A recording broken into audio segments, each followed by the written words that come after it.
And she goes, okay, young man, you're going to remember me for the rest of your life. She goes, mark my words, God's going to take you to YWAM Kona. Stop. And he's going to make you a missionary. And you're going to travel all over the world telling people how to preach the gospel. And you're going to be raising up evangelist missionaries all over the world. And she starts prophesying about this place called YWAM. I don't even know what YWAM Kona is.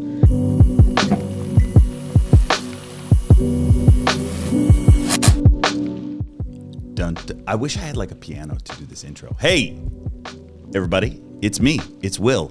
It's another Thursday. We got another green room, and giddy up. I legit am so excited to have Frenchie on this podcast. For those of you who don't know who Frenchie is, he works with YWAM. Amazing man, incredible testimony of restoration, and the way that God is using Frenchie right now is mind-boggling. You will not want to miss it. We got a lot going on in the world of Iris. Online missions training, number one. Sign up. You can do it from the comfort of your home. You can also do it online. If you can't be in for the live online Zooms, you can do it at your pace. That's awesome. We also have a bunch of harvest schools going on around the globe this year. For some of you guys who don't know, Harvest School has expanded, and now we are doing multiple harvest schools at once all over the world. So go to the website. There's a link below if you want to go and get trained in missions around the world. Follow that link and go and get trained. Usually the schools last a couple of months. They're incredible. Your life will be changed. And one more thing, we got Iris Connect for all of those who've attended an online school or have attended some sort of Iris training in person. We want to circle the wagons, bring you guys home.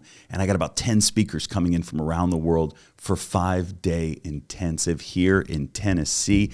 And there's only about 100 spaces left. So click on the link below, sign up. We will see you there, and sit back and relax, because this episode with Frenchie Gamero is one for the record books. Love you guys. Enjoy the episode.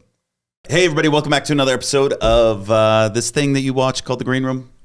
We love it. We love that you watch it. Thank you for joining us today. Today, I got Frenchie. Actually, what's your last name? Gamero. That's Frenchie. I'm so sorry, man. I should probably learn that before it's good. I have you on, man.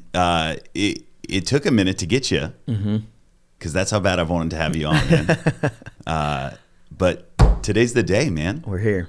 Bro, I really, really have wanted to have you on for a while. Like, no joke. And it stemmed from my daughter out in Kona and what transformed in her life. But since I heard about you from her, everywhere I go now, everybody, your name keeps popping into all these conversations. I sent a good friend's, a well-known minister's daughter out to Kona for the youth camp. Same thing. Like, oh man, it was great. Frenchie preached, man, and my heart was turned towards the Father. But everywhere I go, and then next thing I know, boom, you're out here for a few months. Out here, dude. So I feel like in the YWAM world, people know who you are, but outside of the YWAM world, they don't know who I am. I love that. That's awesome. It's awesome. Yeah, it's the best. Tell us a little bit about yourself. Okay. Mexican descent. Oh, hola, ¿qué tal? Yeah. Both my parents are from Mexico, and was born in Dallas. Okay. Dallas, Texas. Grew up there till about 7. Yep. And then moved to Florida. So I don't really know which one I am, because I grew up Florida. I went to elementary school, middle school, high school in Florida. So I feel Floridian, but born in Texas. Okay. So I grew up in Florida and grew up with one of those crazy praying moms. Just always on fire, never lacking it. And my mom has a crazy story. I was born 14 years after her firstborn son. I'm one of 5 kids. You were born 14 years after her firstborn son. Okay. Yeah, so she has 6 kids total. Okay. He was the second born, and he didn't make it. He died. And so my mom had a promise that she'd have a son. So 14 years later, I'm born, and I have the same exact condition as him. Same name, same condition. It was like deja vu, but like the nightmare version. Well, can I ask the condition? What lungs weren't fully developed. Was born at like 7 months. Okay. Lungs were collapsing. No way for me to make it. But second time in a row had happened to him as well. Yeah. So she's living through this nightmare situation and gets a word of the Lord that I'm going to live. And so I've known this story my whole life. My mom takes me home, takes me out of NICU, however you pronounce it. Day comes, all the symptoms the doctors had said happened. Eyes roll back in my head, pale. Hold on, why'd she take you out? She had a word of the Lord. You can ask her the story. It's pretty crazy. Nails turn black. I'm gone. And my mom makes a commitment before the Lord. She says, Lord, if you let him live, I'll do everything I can as a mother to make sure he's expanding your kingdom. He's your son, not mine. Yeah. If you want him, take him. But if you let him stay, I promise I'll do with everything I can as a mother. And in that moment, I get delivered of a demonic assignment. I start throwing up the color black. My lungs open back up. Skin's restored. Nail color restores to normal color. This is as a newborn? I forget how old, maybe 3 months. I forget. Okay. No, I don't remember how old I was. Okay. But I have this crazy incident happen in my whole life. I've known this story. Like my mom's been like, you only have one reason in your life. Yeah, this is totally. The one purpose of your existence. There's nothing more intense than a Latina mom. Yeah. And I only know this because my wife's from Paraguay. And I grew up, I've been married to that. Yeah. They remind you. Oh, yeah. Yeah. So I knew that my whole life, but I was scared of that. I was afraid of having only one reason I could exist. I wanted to have choice. I wanted to pick. I wanted to do whatever I wanted. Yeah. And so, long story short, grew up with 4 sisters. Yeah. And my dad was concerned that I had no brothers and I was always around girls. Yeah. And one day he busted me putting nail polish on. Okay. And it's like the end of the world. Yeah. he goes hamburgers on me. And my dad was a working man. He passed in 2011. Okay. Diabetes took him out, got in his bloodstream. They thought they could cut off his leg and end the spread, but they weren't able to end it and got to his heart, shot through him, took him out. But he was always a really hard worker. Yeah. And coming from Mexico as immigrants, you kind of got to work really hard they didn't graduate high school. They left high school at 14, got married at 18, came to the States. And so he was always working. My mom wasn't allowed to work, but my dad worked like 4 jobs. Yeah. So that's kind of what I grew up in. And one day he's home, busts me putting nail polish on. And he's like, we're going on. What color? It was clear. Okay. It just wasn't good. Okay. So he puts me in the car. He's like, we're going on a father-son trip. And I'm stoked because... How old are you? 6. Okay, 6. 6 years You're old. Popping nail polish on. Yeah, 5 like or 6 years old. And you got it from your sisters or whatever? Yeah, girls' bathroom. Yeah. So we go on a father-son trip.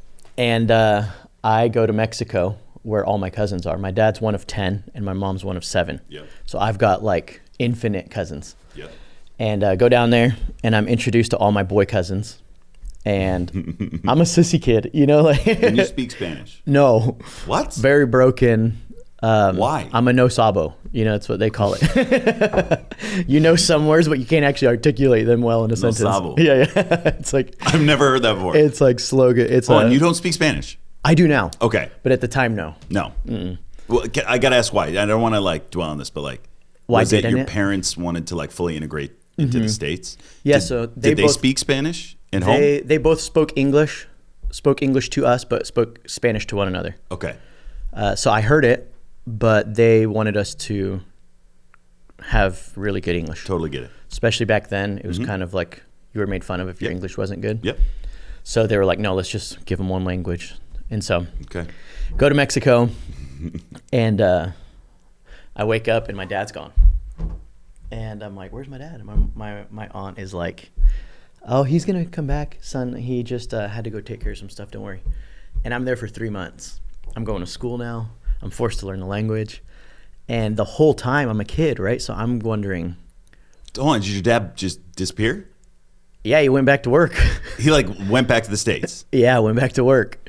So in his mind, he's thinking, I'm going to leave him with my family. Right. He's going to toughen up. Yeah. And then I'll come back and get him. And like a military camp, yeah, Mexico. He's going to have a blast. Yeah. He's going to be with his guy cousons. I love it. And so... and he didn't tell you he's gone. No, he probably knew I would have cried my brains out. Dude, I love this. And so... Your dad's awesome. So he leaves me down. There's like a summer boot camp, basically. Yeah. But unaware of what it was going to create in me. Right. And so I start feeling abandoned, rejected. Like, do my parents still love me? Right. All these crazy things are going through me as a kid. Mm-hmm. And I start basically breathing in an orphan spirit as a kid. Yeah. And so by the time he comes back, I'm tough as nails. I can fight. Yeah. My vocabulary's changed. You know, I'm a tough kid. And my dad's stoked because he's like, okay, this is what I wanted. Yeah. Now looking back, you know, it took me years to figure out, why is it that when I get around a male leader, I can't look them in the eyes? Yeah. And there were so many things that were internally a problem with my walk with God that I couldn't put my finger on. And one day the Lord puts his finger on it and highlights this memory. And I'm like, there's no way that all this weird stuff is all from that. And he goes, that's where it's all coming from. Wow. So much insecurity, so much competition, so much need to prove myself, the need to be validated by people, just all this rejection stuff. And the Lord puts his finger on it and walks me through this season of getting free from that stuff. Now I look back and go, oh, that was a hiccup in their parenting process. Yeah. Obviously, at the time, it was a great idea for him. You know, he was stoked. But so this is where my rebellion began. Yeah. Real young. How, about what age? 6. 6. Mm-hmm. Okay. So I come back to the States and I'm a total punk kid and haven't been around mom, who's the church mom, and taking me to church, who's a Sunday school teacher. And during this time, my dad goes bankrupt. We lose everything. And so we end up moving to Florida, restart. And I'm in a new place, don't have friends, don't have cousins. And I know one thing works to get people's attention. It's troublemaking. Yeah. And so I am just like the worst troublemaker I know how to be, because I know it's going to make me friends. Yeah. And people are going to think I'm tough and they're going to be scared of me. And how old are you now? Like 12? 7. 7. Yeah, I'm little. Oh my gosh. Little. Okay. And this is kind of my upbringing. Mom goes to church. I go with her on Sunday. Yeah. I know church, but I don't know Jesus. Yep. My dad's always at work. I'm really well behaved at home and a menace when I'm not at home. So kind of my upbringing. And then I start getting into middle school days and I'm just a troublemaker. I love sin at the time. You know, I loved it. It was fun. Yeah. It was my nature. So why wouldn't I enjoy it? Right. And real early, I had desires to do drugs. I was a kid, and I was like, man, I can't wait to try smoking weed one day. Yeah. Can't wait to try coke one day. And they're talking about it in school, like, hey, this is all the side effects. And I'm like, can't wait to try it. Dude, the DARE program made me so interested in drugs. You're aware. Yeah, I was like, oh my gosh, this sounds amazing. Yeah, I'm with you. And so that was me, man. Started drugs 14. Oh, you're a little late bloomer on that. Yeah, compared to some. Yeah. Well, it was interesting. So grew up going to church, and my mom dragged me to this revival night one time when I was 13. Yeah. I didn't like going to church. You know, the church I grew up in was a little interesting. It was, you go to movie theater, devil's going to get you. Oh, yeah. You go to football game, and Satan's going to drag you into the bleachers. You'll lose your virginity, and the wrath of God is going to be aimed at you. I've never heard that, but let's go. I mean, we would hear some crazy stuff. It was like fear of the devil. Yep. Stay at church, you're safe. Dude, my parents, my mom was like Pentecostal, you know, everything left our house when Jesus came. Like all the fun stuff was gone when they got saved. Yeah. So yeah, you get it. So my mom drags me to this revival night one night. Mm-hmm. 13 years old, no desire to be there. I'm angry because it's Saturday and that's my skate day. Yeah. And so I'm like, can I bring a friend? My mom's like, yeah, sure. It's awesome. So we show up. And it's the first time I've ever seen the power of God. I've never seen it before. And this Ecuadorian missionary, 28 years old, is renting the parking lot of our church. And they're fundraising to build their new building. Yeah. And so he's walking around touching people. And I'm like, that's weird. And God's pouring out. People are on the ground, speaking in tongues, shaking, getting delivered, getting healed. And the whole time it was so interesting. Being a kid, I remember thinking, okay, this is fake. Yeah. They're getting paid. Yep. These are actors. This is dumb. There's no way this is real. And I'm following him around because internally, although my mind is at war, you're like, this is cool. There's something inside of me that's like, man, but if this is real, I'll do whatever it takes to get it. Yep. So it's so interesting. It's like a simultaneous war. Spirit desires, mind is in denial. And so I'm following this guy around. And I finally get the courage and I walk up, I'm 13, I tap him on the shoulder, I go, I want that. And he goes, what? And I go, that. And I'm like pointing at the people on the ground. I go, I want that. And he goes, I can't give it to you. I'm like, you gave it to them? He goes, no, I didn't. Jesus gave it to them. And if you want it, you have to get it from him. He's the one that can give it to you. So I'm a kid. I'm like, what does that mean? He says, just scream throw your hands in there and start screaming Jesus. So I'm doing it because this is the only template I have to get that. Right. And I start going after it. And after about, 20 minutes, he comes back and he starts laughing. He goes, there it is. And he touches me and I'm just toast. Yeah. 2 hours, speaking tongues, uncontrollable shaking, like mom's weeping, holding me in the tent. But it's like good tears, right? Yeah. Not like the drunken on alcohol tears. And I have this moment where I encounter God, but the only language I know is I had visitation with no habitation. Okay. So I experienced him, but I didn't love him. Right. I didn't have a relationship with him. I just knew he was undeniably real now. And so there was a part of it where I wanted to follow Jesus. That was like, yeah, I would like to, but is it as easy as people say? Yeah. And I started trying to dabble in and, okay, what's this thing about? I start going to Christian clubs and telling people my story of this moment, and I'm getting made fun of and being told I have a demon in me, right? That it is bad, and they're like making fun of me. And as I'm, after I shared the story, I'm looking at the corner of my eye, people are making fun of the way I describe the story, and I get really hurt. And I'm like, I don't like Christians. Yeah. I don't like Christianity. If this is what this is, I want nothing to do with it. And I end up going to a youth group, and I'm sitting in the back, arms crossed, and the guy comes and he's like, hey, what's wrong? And I tell him, and he goes, well, our imagination, our emotions are really powerful. And I'm introduced to this whole like hyper-emotionalism language. And I remember thinking in my head, so you're telling me I made it up. You're telling me I'm crazy. And I get so angry with this youth pastor. And I'm sitting in the back and I'm like, all right, man, cool. He walks off and the Lord speaks to me. He's like, hey, that wasn't just an experience. It's a responsibility. Yeah. And I need you to go to school and start preaching. I'm 13, right? And I go to public school, 4,000 students. I was 13 at the time. Yeah. About to be 14. I'm going into high school. And in my circle of church, you wore a suit.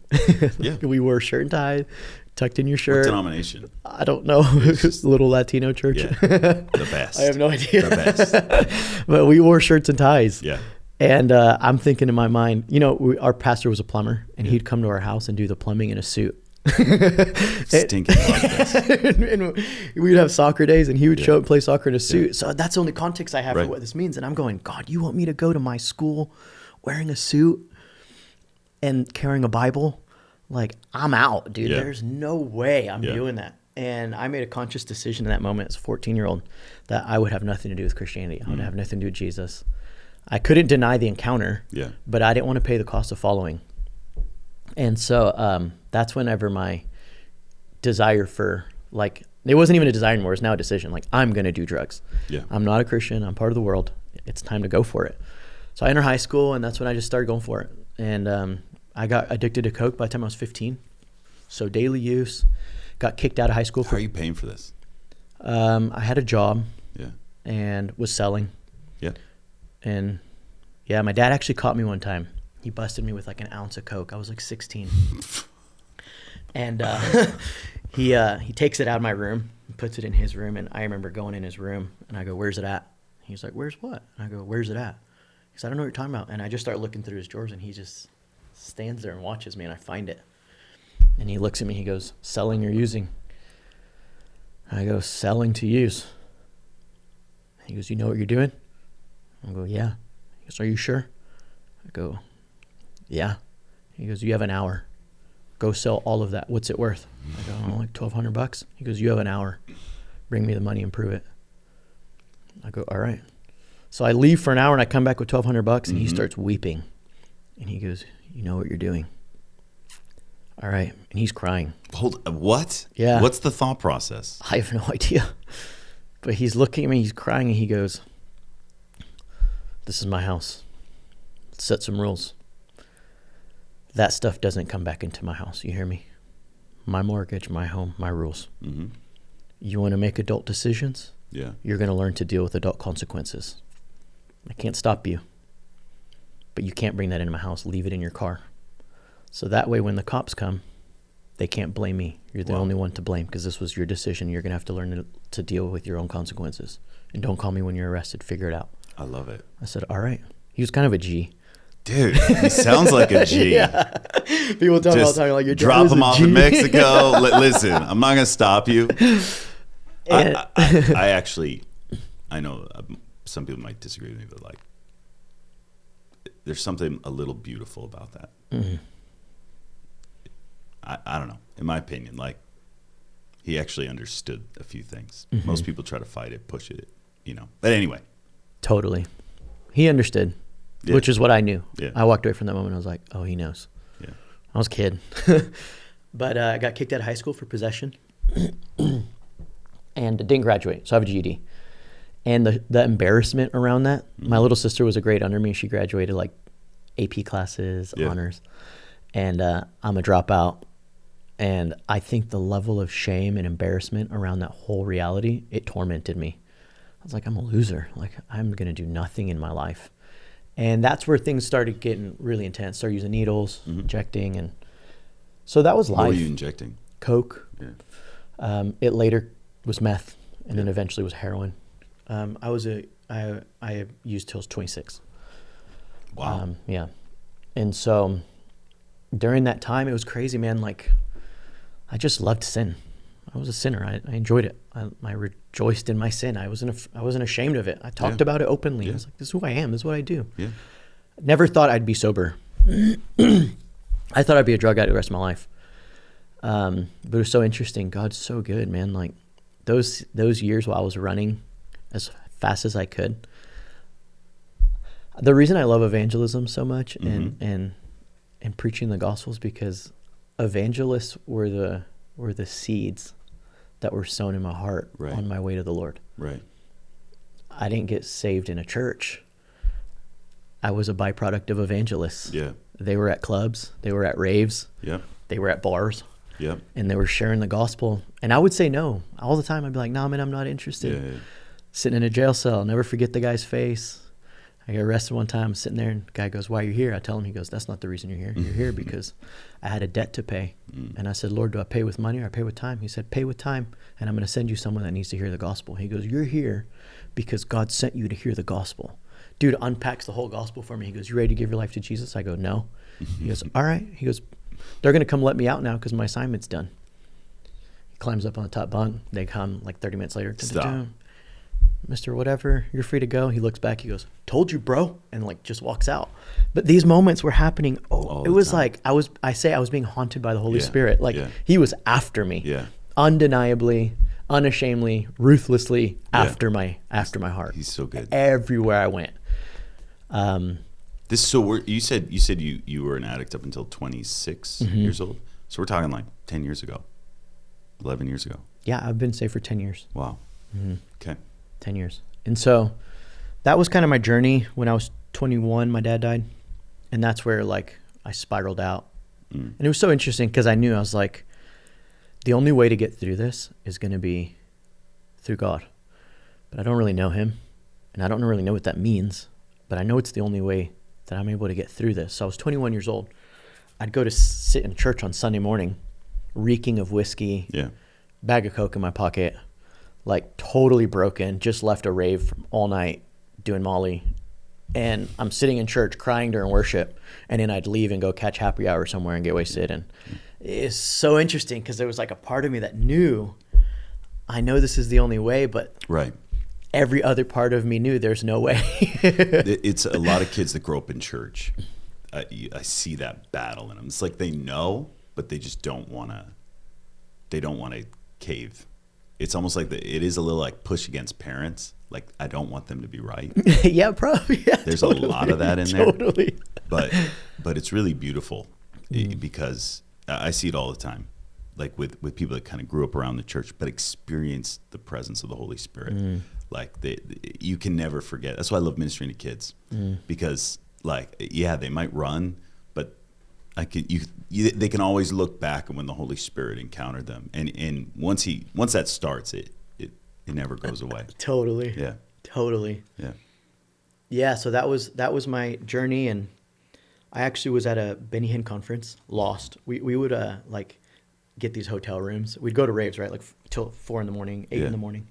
And then we'd go get these like Motel 6, $46 rooms, pack it out with a bunch of people, each pay like $5, you know, and just sit in there, do dope.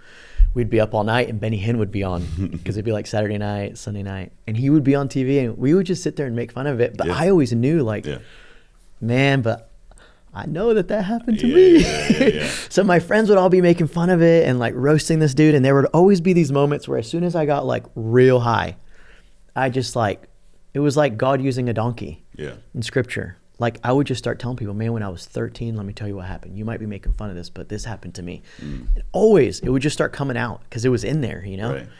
And I would tell these people that story when I was 13. Everyone would be like, oh, you're full of it, Frenchie. You're full of it. We don't believe you. Well, one day Benny Hinn comes to Fort Worth. And so when I was 19, my family moved back to Texas to be close to my family if my dad were to pass, which he did.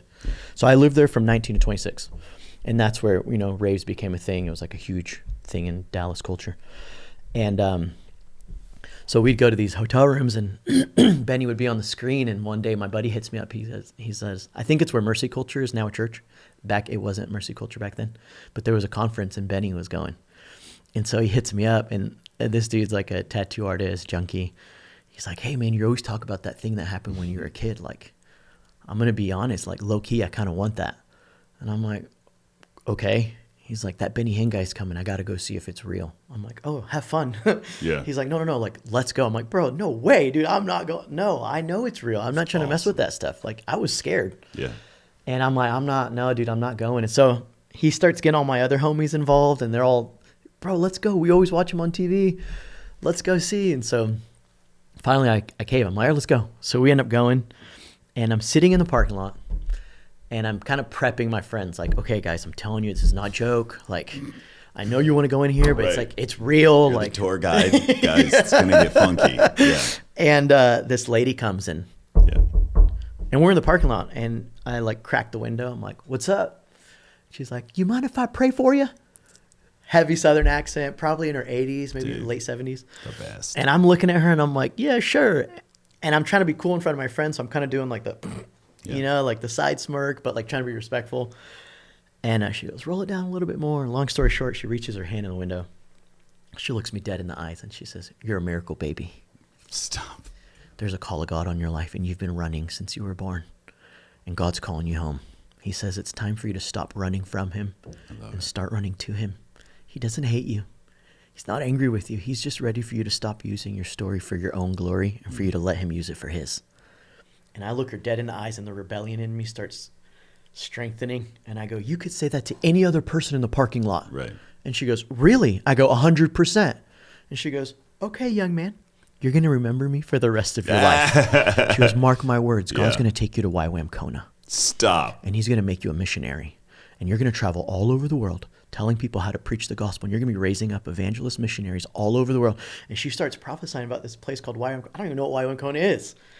And it was spooky. And do you know who this woman is? I have no idea. Okay. She looks over. I thought it was someone for a long time. Then I asked the person. It wasn't them. So I have no idea. Starts prophesying over every person in the car. One of them, really good friend of mine, was a prostitute at the time. Other one. Did you say it was a what? A prostitute at the time. At the time. Mm-hmm. Okay. Not anymore. A friend who was gnarly drug dealer, guy who was practicing witchcraft. Like, we were just broken, you know? Yeah. And she starts prophesying over everyone in the car. And it's crazy because now all of us are saved. All of us have had Jesus encounters, deliverance moments, following the Lord. All of you guys, like right now. Yeah. All of you guys. Yeah, 2 of them are married with kids, business owners. Other one's married. Like, I love it. All of our lives are transformed. I mean, years later. Yeah. But so that was the first time I had heard what YWAM was. I had no context for it. Hold on, time out. This was 2020. Wait, 2013 summer 2012, a year after my dad died. Okay, so what are your friends thinking when this woman's going through the car prophesying over him? They're just laughing. We're like, oh, that's weird. So we end up going inside. So they're just being the goofy, like, whatever, thanks. Totally, you know? yeah. Okay. I think one of them was on K2. I don't know if you can still get K2, but he was like, just smoke K2. So it was like, that's just who we were, you know? Yeah. Yeah. And year later, still same thing. I'm going to have all these stories of evangelists finding me at raves. Always. old guys, young guys, people with dreads, like they would just come and share the gospel. And I'd always say, no thanks, man, not interested. And one day there's this girl that I meet. She ends up moving in with me, and we're just sitting there doing drugs, partying, and I'm high as a kite. And I go, hey, you said you're atheist. And she's like, yeah, I am, because God's not real. I go, well, I'm like, let me tell you what happened to me one time when I was 13. And I'm telling her this story while we're coked out and drunk, and she gets so angry. She starts throwing stuff. She goes, if what you were saying to me is true, you wouldn't be doing what you're doing. Right. Slams the door, goes in the room. And I have this crazy moment where I'm like, do I actually believe that happened? And it throws me into this spiral. I'm like now studying Buddhism and meditation, finding out, like, is there a scientific reason that happened? It spirals me. Yeah. And this girl, so crazy, ends up having the most horrific thing ever, gets abused by a group of guys, take advantage of her, and cries out to God. And she says, Lord, if Frenchie was telling the truth that day, if you really do exist, this is your one chance to prove it to me. And if you don't come now, you're dead to me forever. And she said she feels 2 arms hold her, looks back, there's no one there. Hears a voice say, my name is Holy Spirit. I want you to go to YWAM Kona. Opens her laptop, Googles YWAM Kona, has no idea what it is. She's on the phone with me crying, telling me this whole thing, and I'm freaked out because the only time I've ever heard of YWAM Kona was the lady a year earlier that knocked on my window. So you didn't even tell her about YWAM Kona? No, that was like one of those things you just bury because it was weird, Yeah. And she ends up going and calls me every Saturday.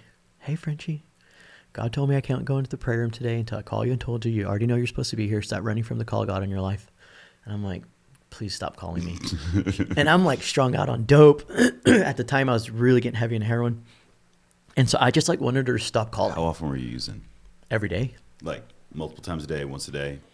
Were you functional? Functioning were user. You okay. Yeah. So like you figure out the blend, right? Like Adderall to keep yourself non-droopy, and once it's late night hours, you can slam hard. Like How much Adderall were you taking?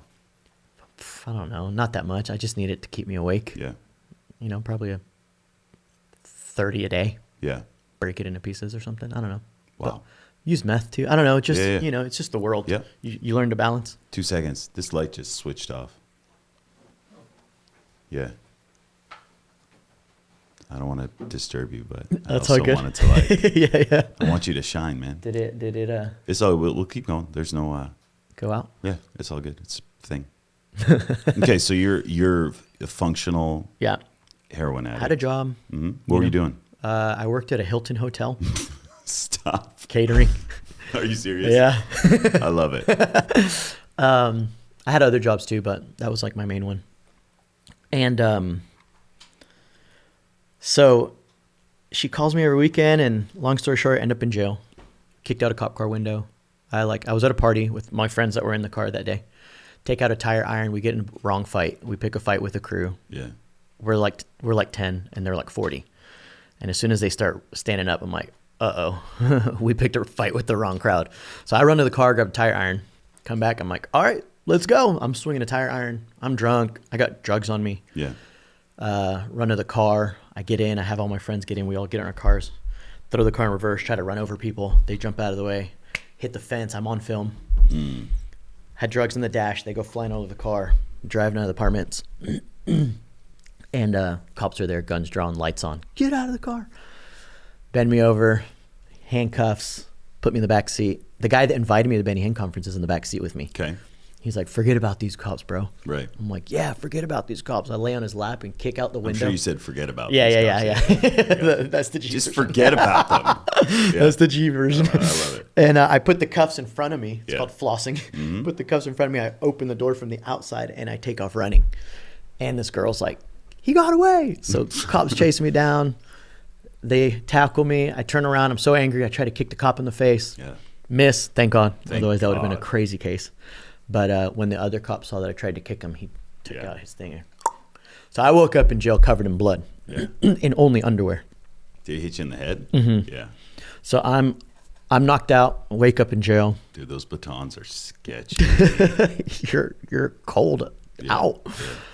And I wake up and I'm freezing. And I remember I had this conversation with God. And I go, what happened to the church kid? And I feel like you had this conversation a bunch though over the years. Oh yeah. There were conversations we had. Yeah.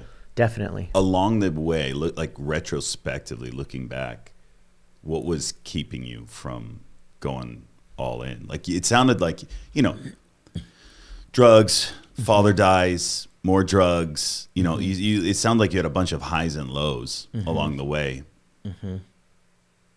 Why do you feel like you kept just like this girl? She's like YWAM Kona. Like you can't make that up. Totally. Right? What was it that was just keeping you from? I loved sin. Yeah. I loved it. Yeah. I loved the high. I loved. Dude, drugs. I loved. Like I tried. I mean, I say this, and I think people know me. They know my heart. Like I loved doing drugs. I loved it. Right. It was so much fun. It was such an escape. It was like what I would look forward to every day. It's hard to give that up, right? Because you had different types of users, right? Everybody's trying to hide something. Everybody's trying, but it's like to what level? Like, and there was this thing in my life where like almost everything I didn't do heroin. I did almost everything else. Like I loved it. I look forward to it. It was the highlight of my life. Yes, I was pushing stuff down, but the choice of like, I can just have fun, escape, or like be a part of some religious system or just fall into normalcy. There was always this thing. And I feel like you got it too. It's like, I don't want to be normal. Like I've never Totally. I'm not supposed to be normal like the rest of you Muppets, like I don't want to fall into line. So at least for me, part of that friction was like, I don't want to be normal. It's like a cuss word. Yeah. Normal. And like, I'm abnormal and I'm not going to like, or like eventually I'll have to get there, but I'm going to push it off as long as possible. Totally. Yeah. Yeah. And I think there was a lot of pain that I didn't think Jesus could heal. I didn't think church could heal it. I had a lot of pain just from relationships and stuff that I was ashamed of that I had done. Yeah. That I thought my way of medicating was the only way of medicating effectively, aside from the fact that I just looked forward to sin. Yeah. I was a slave to it. I loved it. Yeah. But yeah, so I ended up crying out to God in that jail cell, and I'm like, I have this conversation with him, and the Lord speaks to me and says, I already told you twice where I want you. I don't want to have to tell you a third time. And so that's like my out of anger kind of, fine. You want my life? Yeah. Whatever. You can have it. I've already thrown it away anyways. You think you can actually create something good out of what I've ruined? Prove it. Yeah. You can have it. It's yours. And I by the end of this, I get a little sober with the Lord. I'm like, but I'm about to go to prison. I'm going to sit behind bars for a long time. So I'll do the YWAM thing. I don't know what it is, but I'll go if you get me out of this. Yeah. And I'm sitting in court, and judge says, all charges dropped. I have no idea what happened. I go back to see the prosecutor, and I'm getting cussed out. Like, she is so angry. She's like, I read your file. People like you are a danger to society. You don't belong on the streets. Right. You belong behind bars. You're a disgrace. And just going off. And I'm going, yeah, it's true. I agree with you. I don't disagree. Right. I have no idea what just happened. Right. And I end up leaving court, and the Lord says, I did my part. Now it's time for you to do yours. So I signed up for YWAM, never went to the website. Like, I had my friend that went, send me the link to the application. Right. And I just did exactly what she said. None of it was true. It's like, you ever done drugs? Tried weed one time when I was 16, hated it. Just because I was like so used to hiding everything. Yeah. I didn't know that being real was a reality. Yeah. Just hide everything all the time. Work, family, everything. You're just compartmentalize life. Yep. So I was like, there's no way I'm telling these people the truth. They'll never accept me. So I lie the whole thing, get there. And second day I'm there, they're like, we want to do an activity here in God's voice.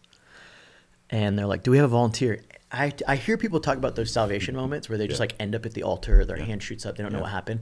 That was me. I'm in the room, 72 students. And like, do we have a volunteer? And my hand like skyrockets. And internally I'm conflicted because I'm like, what am I doing? And they're like, great, come on up. They only hand up. They pull me up in front of the whole room. And they're like, okay, we're going to try to hear God. And if we're right, just let us know. If we're wrong, you can let us know. We're okay with that. I'm like, okay. First guy closed his eyes. He's doing the whole thing that I was so weirded out by. He's like, Wow. It's like, what's happening? What is this? So awkward. And then he goes, I hear God saying you're a drug addict. And I'm like looking at him like so confused. He goes, yeah, I feel like you've been trying to fill a hole the size of eternity with drugs. And I see like money and girls and adrenaline stuff. I don't know if you are like an adrenaline junkie. I see all these things trying to fill an empty hole and nothing's worked. And God finally brought you here because the only thing that can fill an infinity-sized hole is infinity himself. And I break down. Who was it? Do you know who it was? Javier Lopez. Oh, I can't remember if it was. Oh, Josh Jensen was the first one.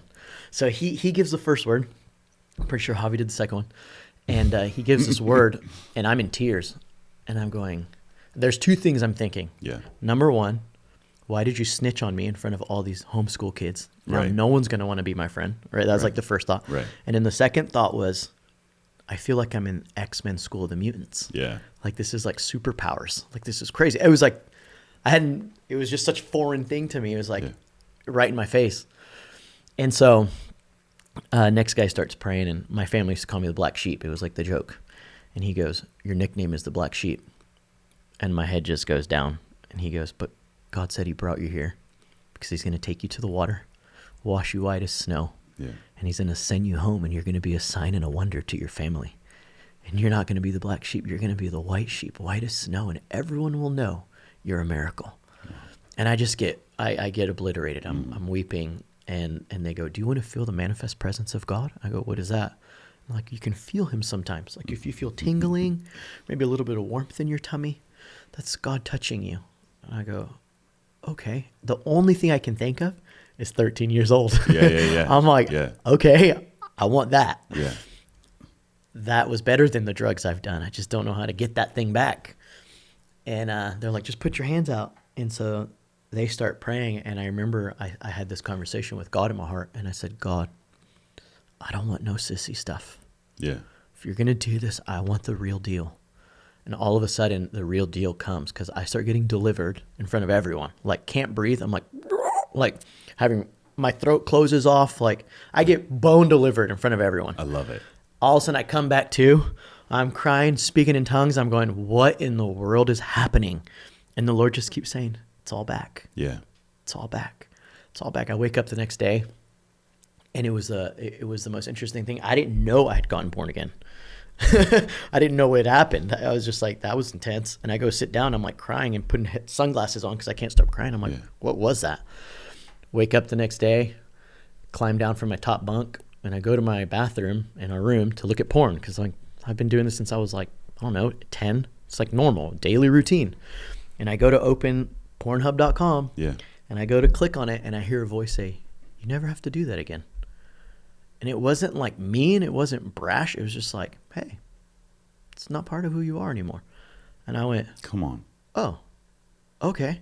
And I just exit. And that was the last time I ever went to a porn site. I love it. I leave that room, and I was already expecting. I slammed so many hydrocodones and heroin stuff on the flight there. Drank so much whiskey on my flight because I was like, this might be the last time. So I need to make sure I have enough to sustain myself for a couple of days. So when I start withdrawing, I can have an excuse and say I caught the flu. So I already had my whole game plan laid out. And I'm waiting to start withdrawing. But I step out of my room that day and I take this deep breath and I realize something. I'm like, it's gone. The urge, the ambition, the drive, the need, the desire, it's gone. Like that, there was an appetite in me that was stronger than me. Yeah. And it was gone. And I remember standing there, I took this deep breath. I'm like, what's different? And I put my finger and I was like, I'm new. Holy smokes. And I just kept thinking, it can't be really gone. And I started, before all I had to do was think of the smell of heroin or coke. And it was like this appetite would just come over, and it was like I had to steal, I had to lie, I had to empty my bank, whatever. It would just take over. So I'm sitting there, I'm like, okay, I'm going to trigger it. And I start thinking about the smell, and I'm like, what in the world? And the Lord supernaturally put a nausea in me towards what used to before be an appetite in me. Come on. Lasted months. Just the thought of a smell really? I would want to throw up. It was crazy. Yeah. And so then obviously as time begins to unravel, I start to realize I'm born again. Yeah. I'm different. I'm new. And I had a crazy fear. My biggest fear was leaving YWAM and going back to my old life. Yeah. And How long were you there for? I was only there for 6 months, CTS. Okay. And I was leaving there, and I go, God, my biggest fear is going back and being an upset to everyone. Yeah. That I had this life-changing thing, and then I just went back. And he goes, I'm going to show you you're different. I want you to hit up the biggest drug dealer you know. I go, why? He goes, you're going to stay with him. I go, Lord, but that's like so dangerous. What if I fall back? He goes, I'm going to show you something. So I leave my outreach. I don't think a lot of people know this. And I go and I stay in California with one of the biggest drug dealers I knew at the time. And I'm at his house, and we're transplanting weed plants, probably 70 of them, drugs off the wahoo. And I'm different. And I'm talking to him, and I'm telling about Jesus, and I'm sharing my testimony with him. I have zero desire to do any of the drugs. It's gone. It's gone. And I remember I have this moment where I go, hey, can I pray over your house? He goes, yeah, if you want, bro, sure. And he's weirded out by me because he's like, what's wrong with you? Yeah. And I have this moment where I'm like, I'm going to go get my Bible, and I put my hands, and I just start crying out to God. And I don't know why I'm asking for protection over his home. And I open my eyes, and I look around. He's gone. I'm like, where'd he go? And I had heard clanging, so I thought he ran to the kitchen. And I go to look, and when I turn around, he's standing right behind me, just getting wrecked by the love of God. And I look at him, I go, you okay? And he goes, there's been death threats on me here. Yeah. I've had to move over and over and over because people want to rob me. I have no real friends. Can't date a real girl because every time I try, they end up finding out and they just want to rob me. And I've been robbed over and over and over. And the one thing I need more than anything in my life is protection over this house. And he's just bawling. Oof. I give him a hug, and I'm like, he loves you. And he's like, I know, I can tell. And he's just melted. That was the moment where it became real. I was like, okay, I'm really, really different. I'm born again. Yeah. This is real. Everything's changed. Yeah. And so that was 2014. What are you telling your mom during all this? So it's funny because my mom is like, I've heard this story before. Yeah. Every time you've gone to jail, I've been arrested 10 times. Yeah. I've gone to rehab twice. So she's like, I've heard this story so many times. Right. I've heard it too many times to fall for it again. Right. She's hard-hearted. And that's not as a parent, it's hard. Totally. Yeah. And so she's on edge because she's like, I want to believe you, but I won't believe it until I see it. Yeah. So one of her friends messages me, and she goes, hey, I want to invite you to come share your testimony at my church. It's right after my DTS. I go, okay. It's the best story ever. Because Is this your first time speaking? Outside of YWAM, sharing somewhere. Little Latino church. Come on. And it's just Latino, So she's like, hey, you got to take out all that piercing stuff and wear a long sleeve, hide your tattoos. None of that's allowed. Oh, yeah. All right. I'm like, but what about my hair? I used to have this long mohawk. Yeah. I go, what do I do with the mohawk? Should I just wear a hat? And she goes, if that's the only way to hide that. It's like Brandon Lake, the side shit. Right. And she's like, if that's the only way to hide that. I go, all right, yeah. So her kids joke, you're the only person that's ever worn a hat on my parents' pulpit. I love it. But I come, and it was so awesome because the Lord had been speaking to me about being a John the Baptist to a generation. Consecration, lifestyle fasting, set apart, different, holiness that is offensive. He had been speaking to me about that during my DTS, so I was like, okay, I don't know what that means yet, but I'm down. And I go to this little church, and the pastor stands up. She's a woman, and she goes, I'm going to introduce our speaker tonight. He's a young guy, and, this guy's like a John the Baptist. And I'm like, oh, cool. And she goes, yeah, John the Baptist, when you read the Bible, he was dirty. Yeah, she's softening the blow for the crowd. Yeah. He was nasty. He lived in the woods. Nobody liked him. Yeah. He smelled bad. Ate weird. I mean, he was just disgusting. And she goes off on this tangent and forgets that she's introing me. Yeah. I love it. I love it too. One of my favorite moments of ministry. And she goes off on how ugly and nasty and disgusting John the Baptist was. And then she catches that she's gone off on a rabbit trail. She goes, anyways, can we just give a round of applause? Yeah. Welcome. Welcome to the pulpit. It was my favorite intro I've ever had. Probably that I'll ever have. It's the best. So I get up and I just share my testimony and I do an altar call. And the Lord just comes. This lady with the cast, she had some type of thing with her hand. She breaks the cast off. Her hand straightens out, gets healed, and like deliverance starts breaking out. I mean, Had you seen miracles up to that point? Just in like DTS? in Mexico in our outreach. Yeah. Yeah. But this is the first time outside of, Right. this is like solo. I will never forget my first solo. It's different. It's different. It's different. You're like, oh, Yeah. I'm not just like walking under somebody else or, yeah, it's terrifying. It's crazy. For me, it was terrifying. Totally. Terrifying. Totally. I was like, oh my God. Yeah. Yeah. So yeah. that was my mom's moment. Wow. She's the catcher. And she's like, oh, wow. Yeah. My mom gets wrecked. Yeah. And she goes, this is what I've been hoping for. Yeah. And she finally puts her guard down and she goes, this is real. So that was whenever she opened her heart to, she saw such a transformation in me. She's 73 now, I think. Celebrated her 70th birthday doing a DTS. Stop. Yeah. Because she just was like, I want what God has done in you. Come on. I want that. And, you know, being widowed and being Yeah. alone, started to notice the challenge. I was like, man, it's getting harder and harder every year. Yeah. I was like, you should come do a DTS. And she came and she got wrecked. Just, she got so set on fire. She's actually in Mexico right now. I'm going to see her next week. I'm going to Carnival. No way. Yeah, doing 4 days training and 4 days outreach at Carnival. And she's going to come. We're going to hit the streets. 100,000 party people just wasted on drugs. And so we're going to go tag team together. But she's out there right now doing a YWAM school. She's like, I think she's trying to get her associates through YWAM now. No way. So she's like, you know, and she never graduated high school, left high school at 14. So it's Yeah. like so cool. Bro, that was a 45-minute answer to my first question, and I love it. Thank you. Thank you for sharing. Yeah. Okay, fast forward. Yeah. What are you doing now? Like, what's God doing in your life? What's God doing? Yeah. And you're married now? Married 2 years 2 years? How'd you guys meet? in YWAM. Yeah? Oh, Yeah. That's a dumb question. And you're a part of YWAM. Yep. Now, YWAM's weird in the sense of like, it doesn't follow like a system. Totally. Do you have a specific like role? Are you part of a team? Are you part of Fire and Fragrance? Like, what describe your place in YWAM? Yeah. So I'm on the Fire and Fragrance team. Okay. Joined staff 2017. Okay. Currently on a sabbatical for the next 6 months. Yeah. But have been, Can you define sabbatical for people? Like, what does that mean? well, I guess people have different interpretations of it. Yeah. I mean, is it like sometimes people use that term because they're in trouble? No. So Leviticus 25 Yeah. talks about the 7th year.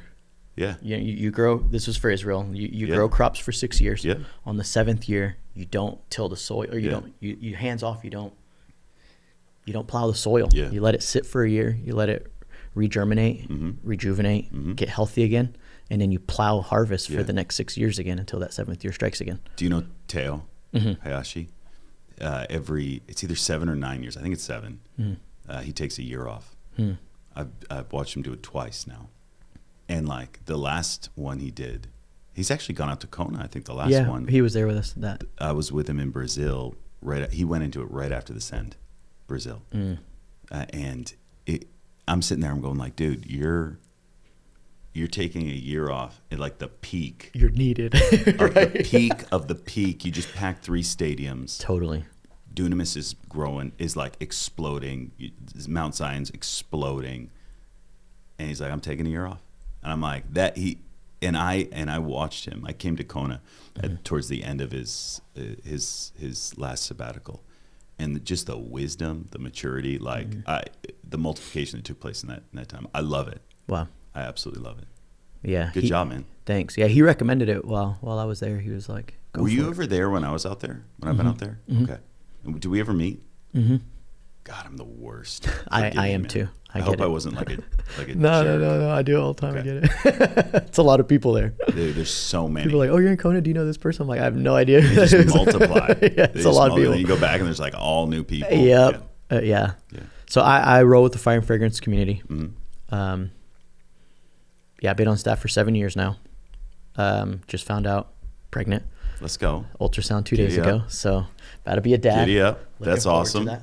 And then yeah, I guess mostly what my role there has been Yeah. is training and equipping for evangelism. Yeah. So I'm obeying grandma's word when she knocked on the glass. Stop. So I heard about you through my daughter. Mm-hmm. That's kind of what sealed the deal. And for me, we connected at the Send Nashville. I think it was the first time that, at least I remember, that we actually really got some time. Yeah. And I have always been in a place, like I've always gone and ministered to youth everywhere I go. And there's so many different ministers and people that I know whose kids have been touched at meetings I've done. And the Lord's just wrecked them. And it was the first time that I got to be like, oh, this is what it feels like to be on the receiving end as a parent. I've had so many parents over the years come up and be like, oh, thank you. And when I was like, it rocked me to be able to like meet you and be like, wow, like, man, the message. And I know it's YWAM, and I know it's not just one thing, but when I did ask my daughter and I debriefed her time out there, it was your message, man, that changed her, and that caused her to run to the altar. And man, what you're doing is just incredible, man. Don't stop. There's a tendency to the more well known you get, the more established. I don't even like well known, but like the more established you get, to like start changing it up and just don't like do you and do what the Lord's put on you, man. Because it's when you can preach and minister, and kids that have grown up around it, that have heard all the answers, that have been to the meetings, right, and their hearts are getting pierced. It's like, you know that it's pure, you know that it's real. Like that's like a hard demographic. It's like an unreached people group, dude. And they're angry and they're bitter at the Lord, and they're angry at ministry, and they're angry at the message, and to be able to cut through that, to carry the presence of God that just cuts through all of that garbage, is something very, very, very special, man. And yeah, don't stop, dude. Don't plan on it. Don't stop. So, as I've learned about what you've done, I heard some testimonies, and there's one that I've heard about more than once, about some island, and I actually don't even know what else. Do you mind sharing that? Sure. Yeah. Yeah. So it's called Kushai. Where is it? It's in Micronesia. Okay. Kosrae. Kosrae. I'm just gonna look it up. But go for it. It's probably like, I don't know, somewhere between 4,500 to 5,000 people. Okay. 42 square miles. Micronesia. Yeah. Oh, so gosh. like halfway between Hawaii and Papua New Guinea. Okay. Whoa, that's in the middle of nowhere. Yeah, it's small. Yeah, man, it's How the heck did you get out there? There's the airport is in the ocean. It's tiny. I think they only have 2 flights a week. Legit, like the airport is like floating in the ocean. Yeah, you cross a little bridge. They have 2 flights a week. How did you get out there? Like physically, or what led me there? Yeah, like what got you there? So much. 2017, I moved to Kona, right? And I had been exploring different ministries, found out where am I gonna break my pot? Is what I was wanting to know. Like, where am I gonna break my pot? I'm like a tree in a pot. And I'm like, okay. Where am I gonna break it and let the roots go in the soil? Yeah. And so I kind of fished around for a couple of years, went to different ministries. They were all fun, super awesome, but it just wasn't where I knew God was calling me long-term yet. Yeah. And so whenever I finally got called, I got a clear as word day to find fragrance, go back to Kona. And Amy Ward. Dude, love that girl. Yeah. Love that girl. Her and Philip are amazing. They're amazing. Dude, I knew Phil when he was Budgie. Have you ever heard that? Yeah, I've heard Budgie, yeah. Like back in Alaska days. That's awesome. Budgie Ward. I was just with him last night. He's such a good dude. Yeah.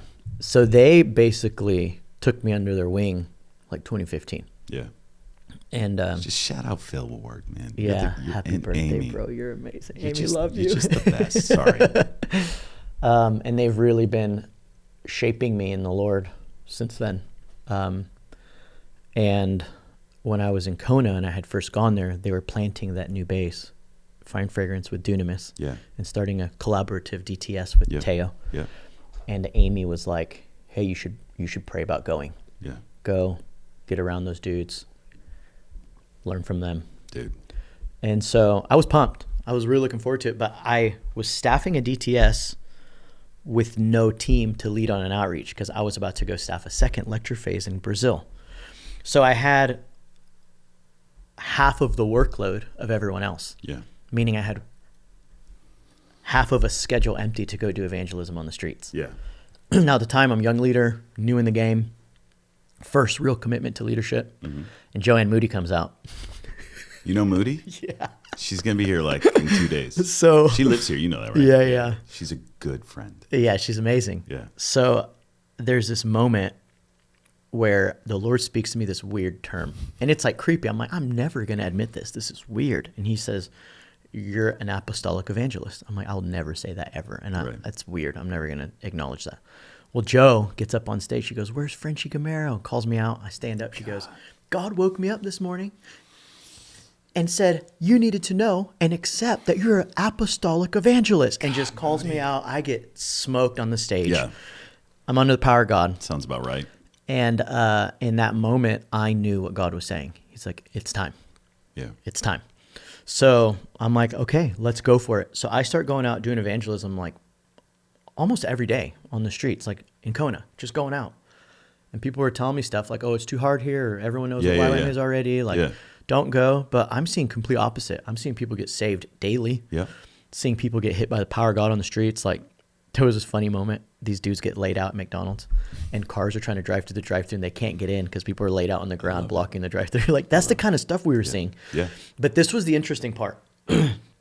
There's a story I share where I went to McDonald's. Oh, it's a long story. I'll go real fast. Girl offers me a cookie. I say, I'll pay for it. She says, "It's free. I don't want your money." I said, "No, I'm going to pray for you to get baptized in the Holy Spirit." She's a 9-year-old. Yeah. She says, "I'm already baptized in the Holy Spirit. I'm Andy Bird's daughter." And I go, "Oh, okay. You should prophesy over me then." Get down on my knees. She prophesies. She says, "God said you're supposed to go to McDonald's." Time out. Which daughter? Can you say? Adassa. Did she just, she was just her and my daughter become really good friends. Oh, yeah, she's awesome. She just stayed with us. Oh, cool. Yeah. She was a little girl at the time. Stop. She's incredible. She puts her hand on me full of faith, says, "God's saying you're supposed to go to McDonald's and buy ice cream cones and give them away, and you're going to see a revival break out." So I go, "All right, we're going to McDonald's tonight." Tell my friend, we go to McDonald's, buy our first ice cream cone. Yeah. Looking around, God highlights the girl, gives her life to Jesus, gets hit by the power of God inside of McDonald's. We leave, and we're driving past these apartments. Holy Spirit says, "Turn left." We pull in, and I hear the term revival. And I'm looking around, and I'm thinking, where's Will Hart on the stage? I'm not messing. I'm looking, I go, there's no revival here. What do you mean there's no stage? There's no band. Where's Bethel? Where's Bunky? Right? Yeah. And there's 8 little kids playing in a grass field. Yeah. And the Lord says, "I need you to see differently." Revival. Get out of the car. All 8 of them give their life to the Lord. All 8 of them get hit by the power of God. They're seeing angels, like seeing visions of angels. One of them meets Jesus face to face. Like all these crazy encounters coming off the ground, tell me the story. I go to my friend's apartment, knock on the door to tell the story, and you hear boom, boom, boom. Kid comes. "You the one praying for people?" "Yeah." "Will you do it for me?" Comes in, gives life to the Lord. Power of God hits him. Yeah. Boom, boom, boom. Another one. "You the one praying for people?" "Yeah." Come in. Same thing happens.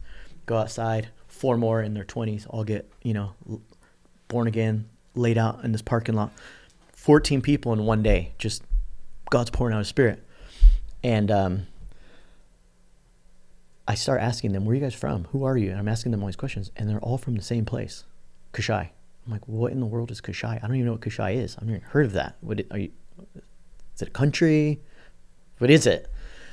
And over the course of the next 3 years, we watch an outpouring happen on streets with kids.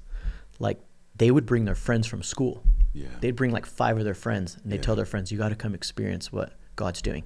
And 5 little kids would come, and then the friend would be like, "Hey, do it for them too." And then they'd stand in the back and wait. Like, they just knew God's pouring out. Saw healings, deliverances, started hitting neighborhoods door to door with these little kids. blitz, like, I think we've hit 9 neighborhoods now, but little kids coming, giving out Bibles, praying for the sick, preaching the gospel, signs and wonders. And that 3-year outpouring ended at 2020 because of COVID, and I wasn't allowed to go into the neighborhood anymore and minister. Got shut down. And then the Lord opened the door for youth. But the Lord told me in 2017 when Joe came, he said, if you say yes to kids, one day I'll open the door to youth. And if you say yes to youth, one day I'll open the door to a nation for you. And so I said yes, saw the 3-year outpouring happen with kids, all under the age of 13. From there, we saw a very similar experience happen from 2020 to 2024 with youth, like teenagers, young adults, and they start bringing their families and their parents, and we just start watching hundreds of people get saved. Like outpourings where like you'd be in a tent, over 100 people, and like there'd be 2 people standing going, why am I not on the ground? Everyone else is just getting electrocuted. And we're in the middle of a move of God. We're in the middle of a God story.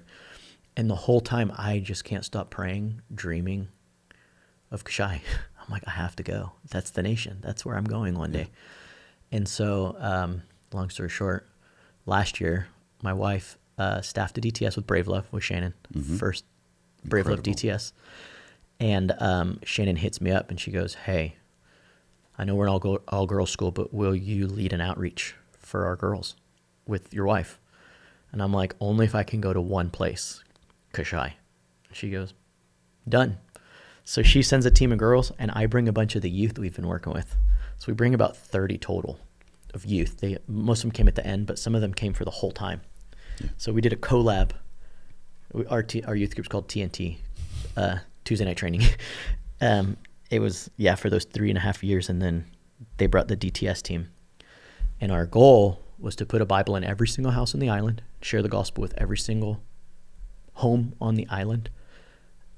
And we were believing for 10%, because, missiologists say 10% of an impact is enough for regional change or transformation. So our whole thing was, if we can just see 10% of the people get saved and encounter God, we can believe for a nation. How many people are on the island? Under 5,000, probably around like 48 to 4,900. So we go last year, April, 2 months, and we were in awe. We saw 20% of the nation come to the Lord.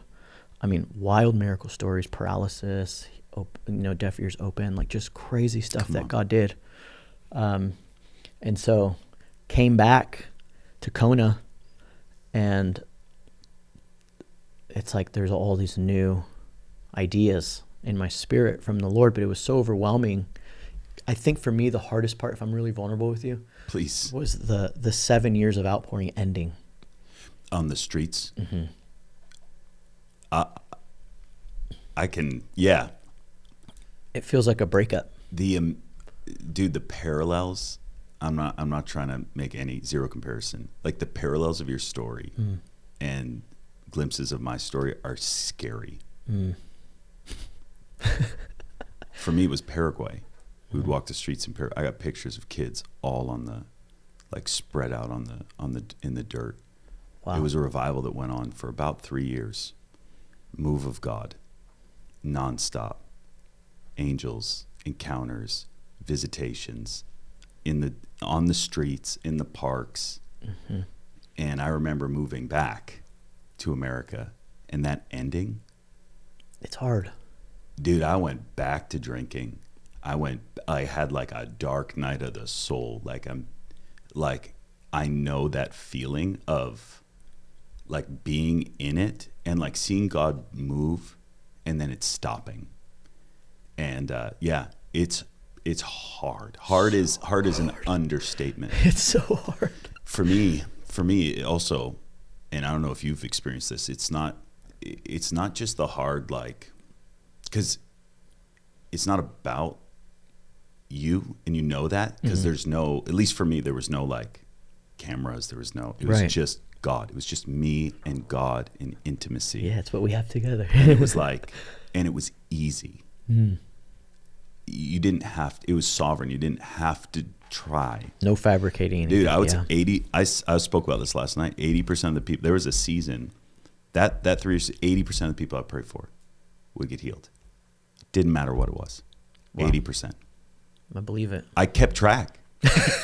Like, not, like. Yeah. No, I hear you. We started keeping track Wow. Because it was just, and you didn't have to do anything.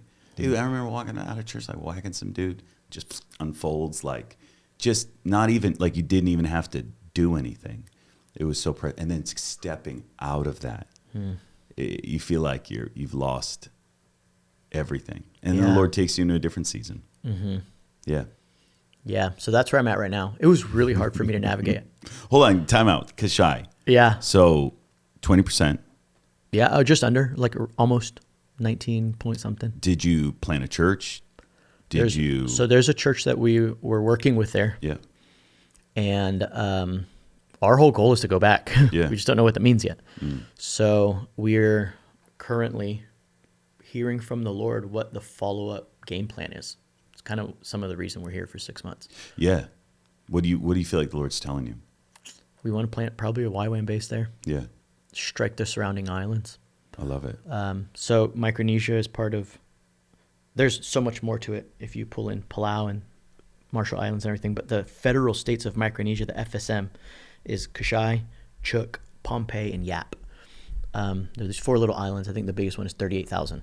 So you kind of work your way down. Yeah. They kind of almost double each until they get there. But our goal is to do what we did in Kashai in all of them. Kind of that's what we're hearing from the Lord is kind of our next Okay, so assignment. How do you keep it from becoming formulaic? I think some of it is formulaic. I love that. But we're not basing it off of the formula. We're just using it as a template, kind of like the circuit riders. You know? Rode on horse, back to every village, preach the gospel, planted little churches. I think I look to the Wesley brothers as like kind of heroes of methods for reaching the lost. Yeah. Structure, order, instead of just machine gun shooting everywhere. For me, it feels like you're not a big structure order guy. True. Most great evangelists aren't. I mean, Billy Graham was. But at the core, you want to be able to run and gun. Totally. And just like, what's the Lord saying right now? Go here, go there, turn left, turn right, say this. Yeah, but there's a beauty in there's a beauty in being able to know where we've gone and what we've done. Yep. So that we can forecast what still needs to be done. But I think it's just from learning from revival history. Yeah. How have you stayed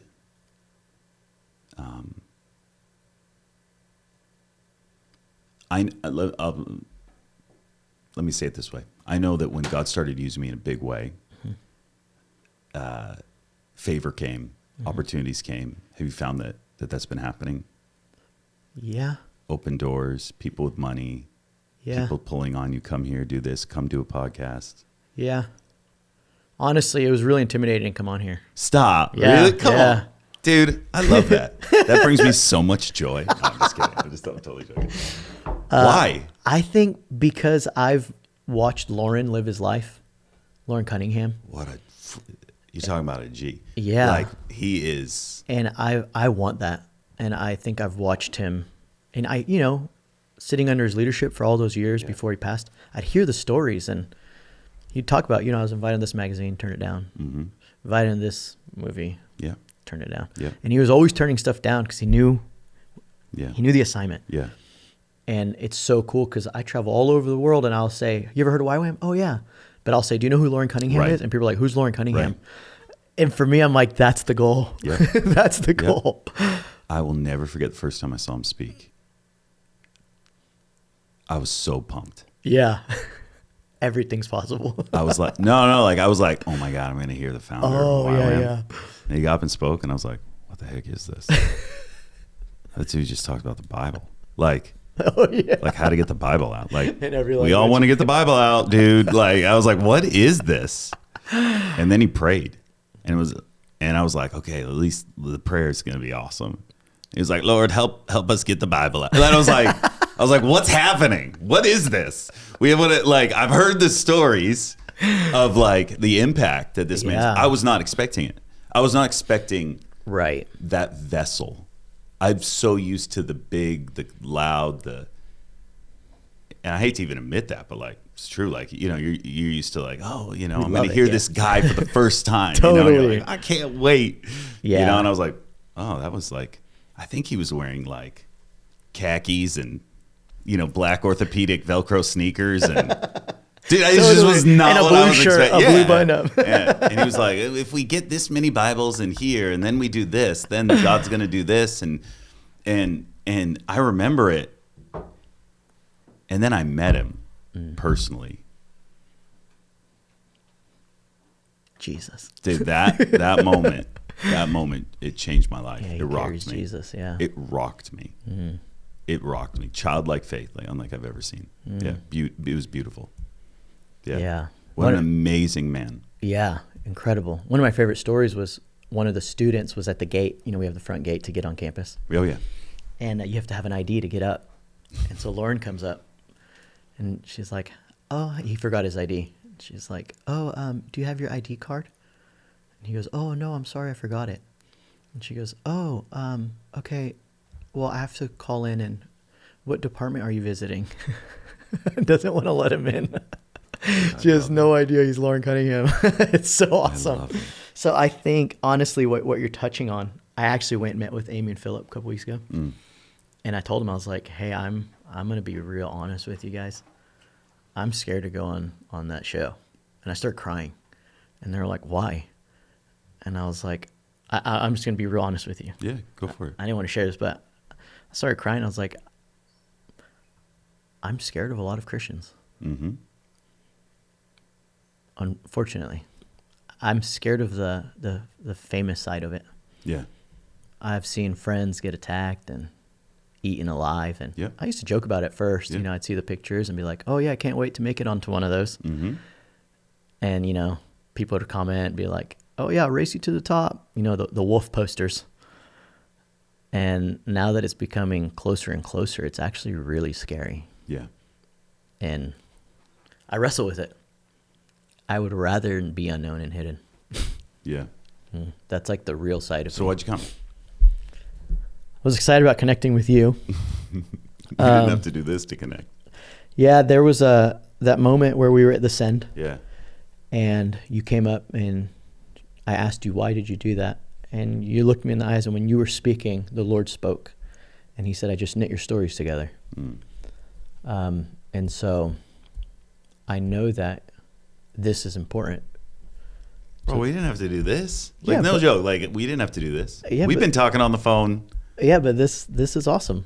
getting your mattresses, whatever you need, man. I'd rather do it scared, you know? I love it. Well, it's an honor, man. And I asked. I don't put anyone on here. I don't. I put my friends on, people that I'm interested in, and like, yeah, that's it. It's just for me, Frenchie. This has been a journey of.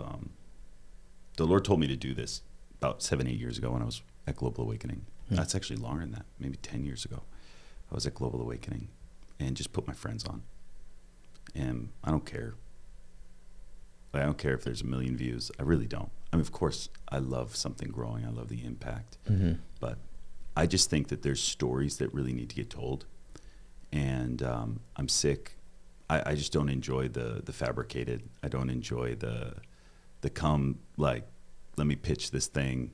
Like, I just love conversations with people that love the Lord. And I've had everything from, like, the inventor of frog tape, you know, like the inventor of non-bleeding painter's tape on here, to Olympic skaters, to That's awesome. people that are just my friends, you know, like, I don't care. It's just, I just think that there's stories out there that need to get told, and they touch people, they bless people. And one of the things that I've been able to see now, because I'm busy, right? I'm a dad. I'm helping Iris in a capacity. I'm not out there as much as I used to be, and it's kind of great. It's kind of great, dude. I'm saying no to, like, traveling and speaking right now. It's kind of great.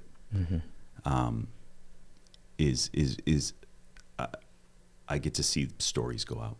Like, for me, I wrestled with going on Darren Wilson's movies. So, like, years ago, I did these movies with a guy named Darren. Yeah, I've seen him. And I said no, like, for that same reason. No, don't want to do it. and because I was going off to Thailand, just me and my wife cruising around Thailand, having a blast, just seeing prostitutes come to the Lord. We would walk on in Pattaya on the main street, and we would just go in and out of brothels and spend time with prostitutes and lady boys and like see them get saved. And it was just me and my wife. It's the best. It's freaking best. And you know, people hear stories start to go out, and the next thing you know, you're like, hey, can I film you doing that? And I'm like, no. Number one, I didn't want to. When I said no to Darren, and I said no like 6 or 7 times to him. When I said no to Darren, for me, I was like, there's people that have been doing this for years, like that are living there. They're missionaries. They're like, go film them. Like it almost feels like fraudulent. Like I don't have a ministry there. Like this is what we do for fun. Right. Like, this is what we do on our layovers. You know, as we're flying from one place to the next, we'll just spend a couple of days and eat street food and minister. So I felt almost fraudulent. And he kept asking, and then finally the Lord was like, do it. And I'm so grateful. I'm so grateful for those films, not because it opened up opportunities for me. I've found an amazing friend in Darren Wilson and many amazing friends. And what I got to do, and Darren will say this, a chunk of the people that he's filmed over the years are all my friends. He's like, who do I film? I'm like, go here, film this person, do this. My favorite is Mike and Dina Van Hol in China. I don't know if you remember. I think it was Father of Lights. Yep, they snuck up the stairway. They were in the ones in China. Yeah. Like 2 of my greatest heroes. Wow. My son's actually out there not in China. They got booted from China, but my son is actually sitting under them right now in the school. Oh, cool. In Randy Clark's School of Ministry. Oh, but so you the navigate the things as the Lord opens up doors, and you get to see the blessing. My biggest thing is keeping my heart pure and staying simple. Keep it simple, and because opportunities aren't a bad thing. It's what they lead to if you're not surrounded by good people. And I married a Latina, and so she beats me. No, she doesn't. I'm just she like I have good team, good team around me. But I will be honest. If I could go back and not do all that stuff, like there is something inside of me that was like, it was so much easier. Yeah. Just to be rolling, me and my wife. Yeah. Yeah. It was so much easier. Totally. I think that's one of the reasons why I also gravitate heavily towards Iris, because there's none of those games. It's like we do the opposite. At times, Heidi does the opposite. Like, honestly, if you want to watch someone, and Lauren is a beautiful example, but Heidi, totally, who has every opportunity to like explode on the scene, and everybody wanted her. Like, she's actually kept herself very simple. You can't buy her. She doesn't take a salary. We give away. I've watched her just give away the product. You know, it's like there's nothing inside of her that plays the games. There are the people like Lauren. There are the people like Heidi that have plowed away and been like, there is a way to reach people, because people need the message. They need to actually see that it's tangible. Yeah. And that they're not alone. You know, and getting that message out, it inspires a generation to believe for the same. Because the reality was, you watch Benny Hinn on TV. Totally. Right? Like, you went to an event. YWAM was there. There were speakers that came there. And Joanne Moody. Right? Like, she has a TV show that she's putting out in Miraculous. And it's like, at the end of the day, it's obedience. Yeah. Just be obedient. Totally. And go low and slow. You know? Mm-hmm. You won't miss it. Totally. You know? Mm-hmm. What's the Lord speaking to you right now? Is there anything that's on your heart in this season as you're pulling back, resting? Yeah, I think the Lord gave me this picture yesterday. Yeah, yesterday I was in the shower, and it's like where I get all my pics. And I was like watching like an old like war movie, you know. So stupid. I love it. And I'm with you. And in the war movie, it's like this guy comes home from war and his wife is like pulling the metal scraps out, like tweezers, pulling the bullets out. Yeah, shrapnel. And, yeah, you know, putting the bottle of whiskey on there and getting those wounds stitched up right. And I feel like what the Lord's been speaking to me about this season is, you know, in ministry, it's so easy to put your head down, especially when you're under the anointing. Things feel, I mean, they are powerless, but they feel powerless, and you can almost put a football helmet on and just plow through stuff. yeah, But I feel like what the Lord's really been putting his finger on for this season is you don't feel it, but if you don't deal with it, it'll fester as an infection later. And so I really feel like what this season is really all about is that picture of like me just taking off my war armor, putting down my arms in the spirit, and just being like, babe, I need you to take out the bullets. Yeah. So we've had these moments where dumb stuff, you know, little dumb stuff, where I've just been asking the Lord, search me, Lord. Where have I been not Christ-like? Can you give me an example of dumb stuff? Yeah. Like a musician that I like respect. Yeah. And we know who each other are. And I see them in public one day and I'm like, hey, and they don't greet me back. And so I thought, oh, it's just an accident. And then it happens a second time. Yeah. And then years later, they're not on my playlist anymore. Right. That kind of dumb stuff. Yeah. And so the Lord brings it up the other day and he goes, it's rejection. Yeah. You got to forgive them. You got to forgive that person. Yeah. Don't let that stuff sit in there. And at the time, you don't really think about it, right? You're just in ministry, plowing, going. But the fact that the rejection's in there is un-Christ-like. I'm with you. And I can't, you know, recommend them with an excited heart because I feel rejected by them at some dumb moment of greeting. I get it, dude. Those kind of little things that mean nothing in the moment and you don't even realize them until you stop and take off the armor. I feel like that's what my season is right now. So Yeah. I'm just like, I'm just going before my wife. I'm like, babe, I found another one.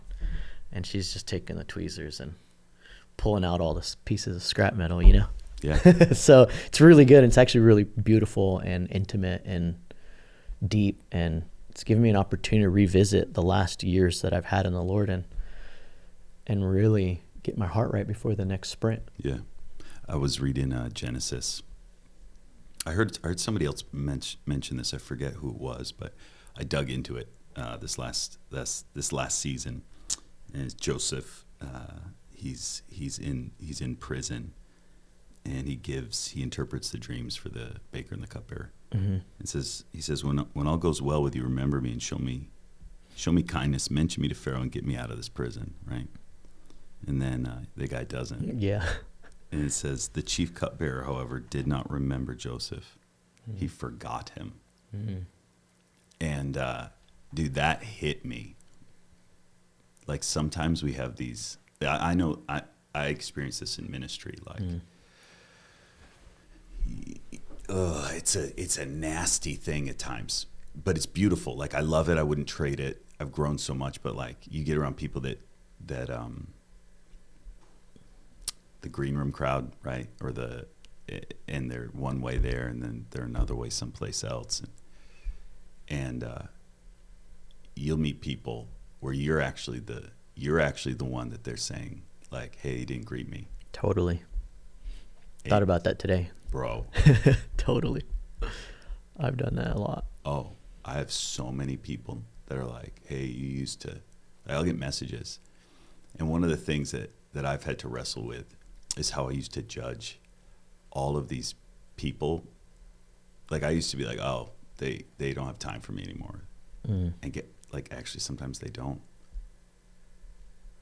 Sometimes they actually just don't. Or sometimes they just forget. Sometimes they just forget. And I was so upset at so many leaders, you know,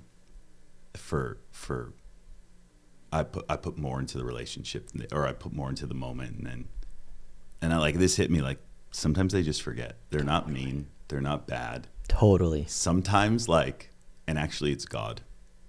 Totally. It's actually God. Totally. It doesn't say like he forgot him because he didn't care. It just is like he didn't remember Joseph. He just forgot him. And then it says when 2 full years had passed, then he remembers him. And Joseph could have been like, I'm sorry. Yeah, right. You didn't honor me. Totally. Like why did, and he doesn't pull that. He doesn't pull that out. He just goes, yeah, I can interpret your dream. Or he says, I can't do it. Joseph replied, but God will give Pharaoh the answer he desires. He doesn't remind the guy of his offense, you know? And sometimes people forget, man. It's hard. It's hard. And you can get real bitter. Right. That's and I lived what in I don't seasons. want. Oh, dude, it's not worth it. No. It just isn't. And it's so annoying to everyone around you when all your conversation is critical. Yeah. Complaining. Yeah, it's too easy. And the thing is, it gets disguised in like wisdom. It gets disguised with like, oh, I'm really like picking up people's hearts, and like it's just all stupid. Like, keep your heart soft. Yeah. And give people the benefit of the doubt. Sometimes they just forget. Sometimes, like people, as I realize that now, I am that person that forgets, or I'm that person that doesn't have time. Totally. Like, part of me wants to be like, you don't understand how little time I do have. Like, right. You know, and as much as I try, like on the other side, you know, my wife's like, you spend too much time with other people. Like you need to sow into our family, and you can't tell. It's just difficult. And I think what I've realized over the years is I'm no better than totally than the worst of them on their best day. You know, like I'm like the same monkey 100%. Trying to figure this whole thing out. 100%. And giving people grace. But yeah, it's weird. It's weird when you're like, oh, I've become that, or and maybe it wasn't even a bad thing. Maybe it was just like, wow, I actually didn't understand. Like for me with Randy Clark, it was with one of the things was with Randy. Not that I was offended at him, but I was like, man, I would do it this way, or I would have spent more time doing this. I'm like, I'm surprised that Randy even had time to sit and sew in with me to me. And like the time that he did give me was like, now I'm like, he had a family and ministry and revival. And the fact that I would like travel with him and he would show me time and affection and love and encouragement and answer the phone. I'm like, I don't even know how he did that for some punk kid, you know, like it's pretty beautiful. The longer you do it, the perspective that you get, the shift. For sure. Yeah. For sure. People are people. Totally. Yeah. Yeah. But that's just dumb little stuff like that. I was giving you an example, you know, just little things that are surfacing. Yeah. All kinds. There's endless things that I'm just going through the index cards of my past 7 years and going, wow, I should deal with that. Oh, come on. That's ugly.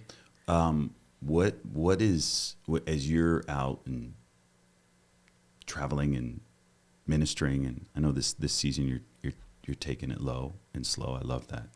I love that. Who are some people that you see, or what do you see the Lord doing in other people? Like, are there some things that are exciting you that others are doing that you're like drawn to? Yeah. Like friends or anyone, like anything. I guess, let me simplify the question. Like, I always love to see the generation that's coming up. Like, what do they see the hand of the Lord on? Are there other ones that you're seeing the Lord's like doing something similar with? Like, yeah, are you seeing God do this with other people? I think right now I'm looking up to guys like you, Teo, Andy, you know, you guys, for me, like, you're emulating what I'm going after. I would definitely do Teo and Andy way before. Like way before. Yeah. But Teo's like probably one of the greatest builders of my. Yeah, it's crazy. No, actually, like I would say he's the greatest builder of my generation. Totally. There's no one else like him. Yeah, it's insane. And those that are like him are like nowhere near at the level. Yeah, it's insane. Andy Bird's one of the. When I grow up, I tell people when I grow up I want to be like Andy. Totally. It's just disgusting how awesome that man is. Amazing. And his wife. Yeah, they're awesome. But we had the call thing, the prayer movement that we saw go bam, and then the send, and kind of where things are going. One of the things that the Lord spoke to me about through Kashai that I'm starting to catch in conversations and really seeing what Teo is kind of modeling and going after is the discipling of nations. And I feel like the language is starting to infiltrate conversations that I'm in, and even young people. They're like, what does it mean to disciple a nation? Yeah. Great Commission. How do I do that? And so I'm really inspired by the conversations Teo gives, or the messages he gives around Reformation and, cultural change and kingdom, implementing kingdom for nationwide impact. Yep. That stuff is the kind of like the new wave of the Ed Silvosos. Yeah. That has kind of like got my heart coming alive right now. Yeah. And I think part of it's due to the fact that we just saw a little island. It's a nation. It's a country, they have their own language, everything. My mind goes, if God can do it in a person, and he can do it in a small island, why not a nation? Yeah. So I think that is channeling my heart right now. But I just need the hands-on. Yeah. Which I think I've got a piece of it, which is why my mind is looking for people doing that are putting out maybe wisdom or errors or things they've learned from. Yeah. I think that's what I'm trying to find to eat off of the table. So gosh, I love Heidi. She doesn't get brought up in a lot. Heidi and Roland don't get brought up in a lot of like the conversations around discipling nations, nation transformation. But there's few people walking the planet How's what they're doing that have seen a nation go from that of another faith to a Christian nation. Well, right. And I know Cabo Delgado, I want to say the entire nation of Mozambique switched. She started university schools, taking in the poor, the sick, the needy, and the broken. What I love so much about at least what Heidi and Roland have done in that whole process, they never went out. It was like never their goal. Their goal was to stop the person that's in front of them. And I think sometimes in those teachings and in the strategy, it's like we lose the forest for the trees. And I think I actually would say, Frenchie, like that it is going to the park and praying for those kids. Like that's actually what brings transformation. It's good. And you can't put a metric on it. Like you can't be like, whereas if you build this big thing and you can go, oh yeah, we have this person in government, we have that, like we're doing this and this. Like you can't put a metric on it as easy, but it maintains the simplicity, maintains the beauty of the way that actually God organically changes places and nations and seasons and times. I love, for lack of a better term, Heidi and Roland's strategy, which wasn't a strategy. It was obedience and stopping for the person that was in front of them. It was the simplicity of what you already carry, right? And so I love it. There is, of course, we're called to grow and learn all the new things, but very few people walking the globe, very few people that have like written books on nation change and stuff like. It's all theory, right? True. It's like Lauren Cunningham, like the gospel, the impact that man has had on global Christendom is mind-boggling. Totally. And most people, I don't even know if you can fully track it. No, there's no way. Like there's no metric you can put on it to put it down in a book, but like everywhere you go, like there are nations that have the Bible, like the impact is immense. And so there is a beauty of just like this hidden dude, like being like, I'm going to go and do the thing that's in front of me. Obedience changes nations. Yeah. Like raw obedience. And I love that. I love that. So just don't stop doing what you're doing, man. Just do the thing that God puts in front of you. I think obedience is the key. Yeah, totally. Keep it simple. Totally. Yeah. I've learned so much though from those guys, the Ed Silvosos, the Teo, dude. I just sit under that dude. And like he's a good friend. I've known him before he started Dunamis. Okay. Like good friend. He used to translate for me. Oh really? Yeah. And I'm like, I will translate for you. Like he's totally. he's just the best. He's the best dude. There's so many. Each one has their peaks, man. Mm-hmm. But you do what God's put on you, man. Totally. Like just do that, and stay low. Yeah. Yeah. I love it. So the Lord's speaking to you about nation transformation. Mm-hmm. The Lord's, and I love what you're saying about all those guys. What else is in your heart for this season of rest? Like, you got any plans? I want to go snowboarding. I bought a snowboard. Do you snowboard? I'm a skater. Okay. So I surf when I'm in Hawaii. Okay. Went and bought a snowboard while we're here, but season's almost over. Yeah. And we have a bunch of trips planned up for the next. We're on a sabbatical, but it's really a sabbatical from our regular rhythm of chaos. Right. But we're still traveling and doing ministry. So Yeah. I'll be in Carnival next weekend. I go from there to Grand Rapids to the new Met by Love worship, DTS MBO worship, and then from there to Nepal, and then from there to India. When are you gonna be in Nepal? Week of March 17th. Bro, I'm in Nepal March. Really? I wonder if we're the same week. Stop. Are you Hold going to on. Kathmandu? Stop it. I'm in Nepal the 11th to the 22nd. Oh, yeah. Actually, more like I probably land the 13th. I'll through be there. the I think 20th. I'm there the same week. Are you on our base? No. Fine Fragrance. Yeah. Okay. Pokhara. I don't know where I'm going. I'm going to Kathmandu. Yeah, I'm yeah. going to our Iris base. And I know a Right. ton of YWAMers have been. I think they're not that far away. Yeah, it's just a short Dude, we flight. got to connect in Nepal. Okay. I'm bringing my my son, my 11-year-old. Oh, cool. Well, it's he turns 12 on the 11th. Oh, cool. Yeah, it's his 12th birthday. Yeah, sick. That's awesome. Yeah. And Okay. then India. We'll go from there to India. Dude, have you been to India? I have not. It's First time. a trip. Yeah, I can't wait. It's so much fun. I got booted. Oh, you did? Yeah. You're blacklisted? Last time I checked. Dang it. They took away my 10-year visa. I led one of the BGP guys to the Lord, the head of like the. Let's Dude, go. We used to go into Worth it. temples, Come on. see so much. We used to go to Sai Baba's temple. He died now. He was a living God, and just go and minister to people there. Come on. I loved going to temples. I can't wait. It's so much fun. Yeah, I can't wait. India's time. so beautiful. People are so beautiful. God's moving Mm. in India. Yeah, And they have butter chicken. they do. It's so good.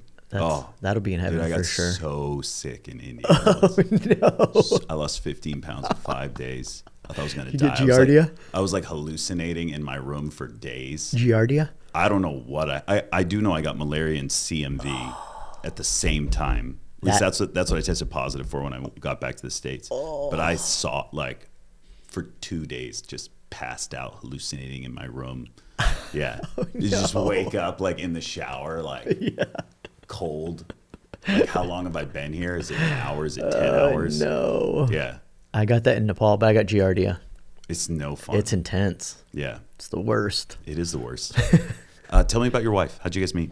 So she was doing, you know what SBS is? No. School Biblical Studies. It's a 9-month. Yeah, my daughter's about to do that. Oh, really? Cool. Yeah, so she did that in Kona when I was staffing 2017. And someone did a Latino night, because there's not very many Latinos in Kona. Yeah. And so someone did a Latino night, met her at one of those, and then there was another one. So then met her for a second time at that one. And that was just kind of our like initial introduction to one another. Yeah. Nothing crazy. But then fast forward, I don't want to say this on, but anyways, I was in a relationship with someone. Yeah. And wanted so badly for my heart to fully yield to her. And I was doing everything, fasting. I was like, come on, God, what's it take? And I just so respect her. She's amazing. Yeah. And wanted it to yield that way, and it wouldn't.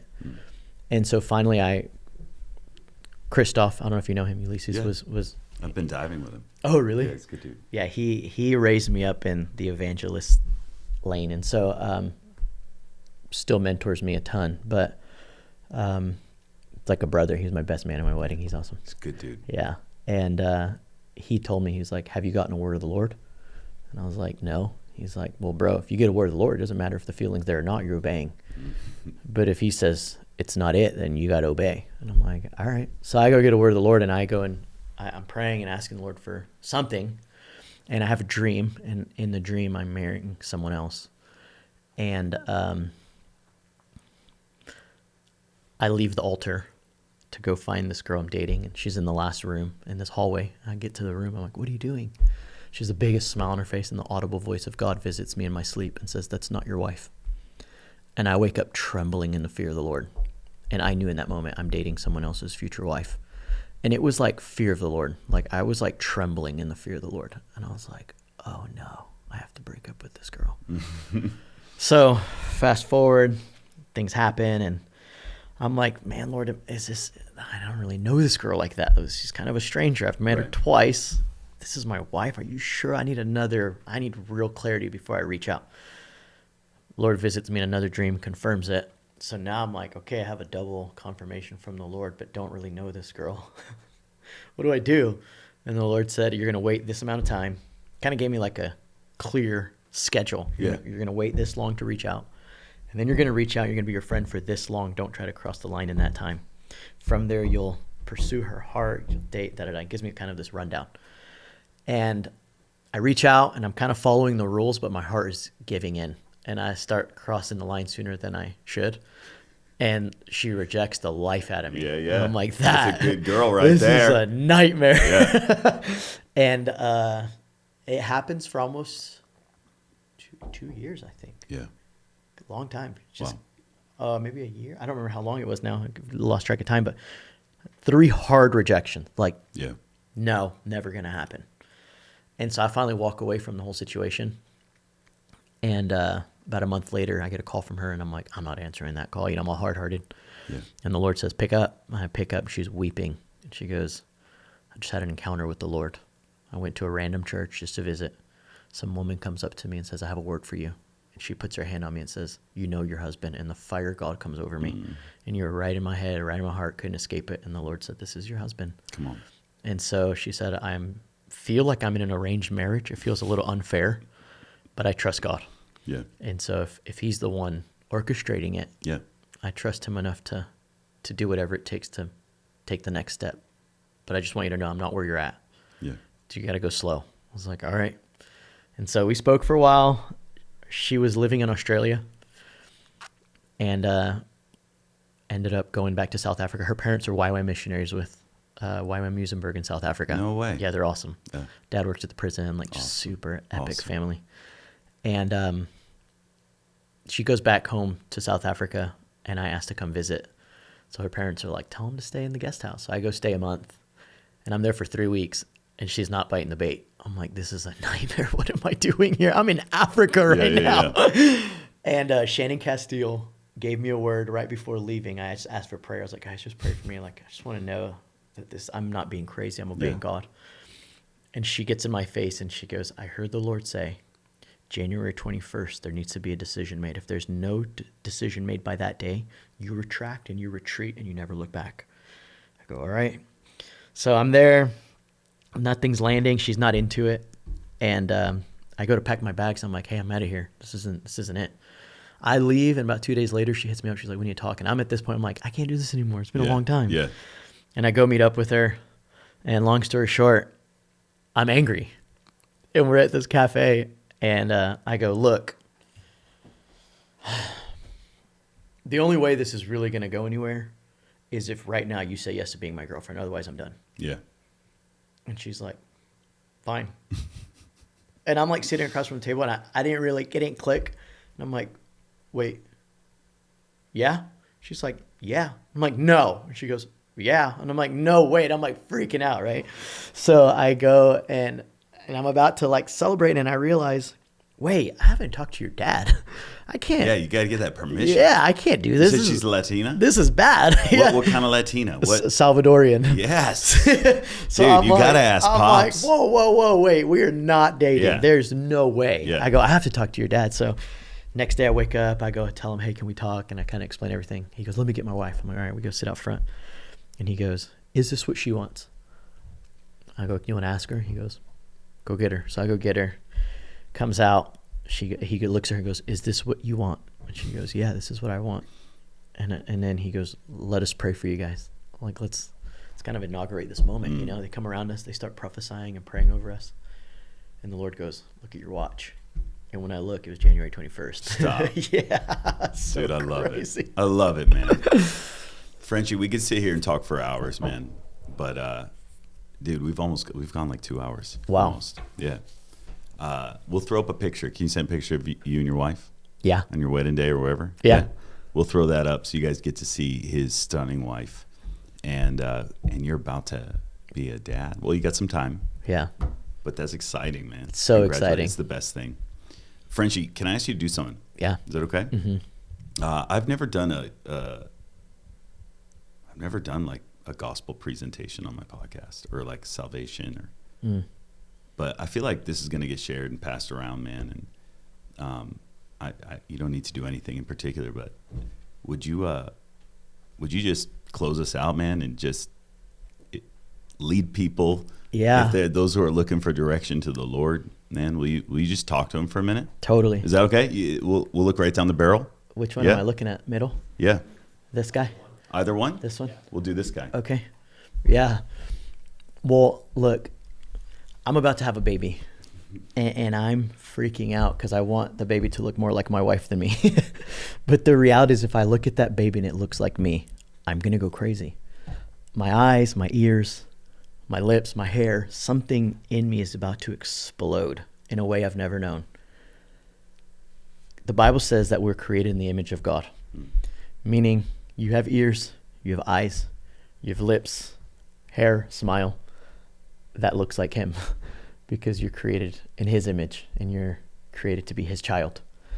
And the way that I will love my child on earth is only a fraction in comparison to the way that God loves you. It doesn't even compare. It doesn't even come close. He loves you more than I could ever dream or imagine loving my own child. And the reality is, guys, like we've been talking for these past 2 hours about sin, it's appealing, but it's destructive. And it's fun, but it's evil. It's wicked. It's slavery. I watched the movie Sound of Freedom, and at the end there's a line that says, the greatest form of slavery on the earth right now is human trafficking. And the Lord spoke to me and said, that's not true. He said, the greatest form of slavery on the earth right now is the slavery to sin. Guys, maybe the enemy has put you in a cage and made you believe that you like that sin. And you've grown accustomed to it, and you don't know any different, just like a child put in human trafficking. You don't know any better. You don't know any different. You've been convinced that you love it. I want to tell you the truth today. It's slavery. It's evil. He's bound you. He's controlling you. He's harassing you and manipulating you. And the horrible reality about this, guys, is that the Bible says that the consequence of sin is separation from God forever. Meaning, it's not even that you're just bound. It's that you're bound to be bound forever. And God hates this so much. He hates this so badly that he was willing to come down off of his throne into our reality, into our world, knowing that we would hate him, knowing we would spit on him, knowing we would beat him, knowing we would curse him, knowing we would call him demon-possessed and accuse him and slander him, knowing that we would be his enemies. He was willing to leave perfection, to come into our imperfection, to be mistreated for us with the hopes that even just one would say yes. Guys, this is what the cross is all about, is he came down and suffered. And if you watch a video on this, I promise it will ruin you forever.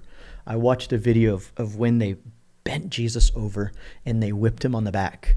There was a whip with 9 tails on it, and every tail had a piece of glass and a piece of metal woven into the end. And they whipped him almost 40 times, 39 lashes. That's almost 350, if not more, lacerations all across his back. They whipped him. They spit on him. They beat him. They made fun of him. By the time they were done, there were pieces of flesh probably falling off of his back, blood dripping all down him, with a crown of thorns that they mockingly put on his head and said, "Oh, you're a king," spitting on his face and drilling thorns around his cranium, laughing at him. And they took a stick, a reed, and slapped him in the face with it just to mock him. This is the level of pain and suffering that he was willing to endure for us. And that's not even that's only the beginning. Because they put a 200-pound cross in Middle Eastern heat in Israel, and they have him drag it through sand miles to Golgotha, to this place, the place of the skull where they're about to crucify him. And they have him drag this 200-pound cross that's so heavy, it's so hot, he's so weak by now, with flaps of skin dangling off his back and nerve-ending exposure, probably on his shoulders and on his neck. And this wooden cross with thorns sticking out of it is just digging into these pieces of mutilated flesh with blood dripping everywhere, till he finally loses physical strength and falls on his knees and has to be helped by humanity. Gets up on that cross. They lay him on his back where all this skin is peeled off. And they lay him on drying blood and scabbing blood. And they lay him on it with these thorns digging into the back of his head. And they begin to drill metal through his hands and through his feet. And the worst part about it is that he loves these people with his whole heart so much he's willing to die for them. And they're celebrating at the hammering of every nail. And the nail is going boom, boom, boom. And instead of wailing, crying, the people are wailing in laughter and celebration over his mutilation. And he's laying there getting mutilated with a broken heart. Friends, if you've ever been through pain, you've ever been through injustice, you've ever been through suffering, you've ever been through something evil on the receiving end of it, I promise he knows you. I promise he understands. He's been there for you. And they lay him on the cross, and there's this hole in the ground that when that cross begins to lift, it falls into the hole. And these holes in his hands and in his feet starts to tear through flesh because he's trying to hold himself up, and the tremble tears through more flesh, through more nerves, through more nerve endings. And he's on this cross with such a devastated heart because they're celebrating his martyrdom. And there's one word coming out of his mouth: Father, forgive them. They don't know what they're doing. Friends, I want you to know he's looking at you and saying, I forgive you. You didn't know what you were doing. When you were in pain because of abandonment, when you suffered because of a parent's divorce, when you were hurting because of a breakup or whatever was happening in your life, you didn't understand that you were self-medicating because of the pain, but he understood what you were doing. And now you're stuck. And there's a way out. His name is Jesus. He paid for it.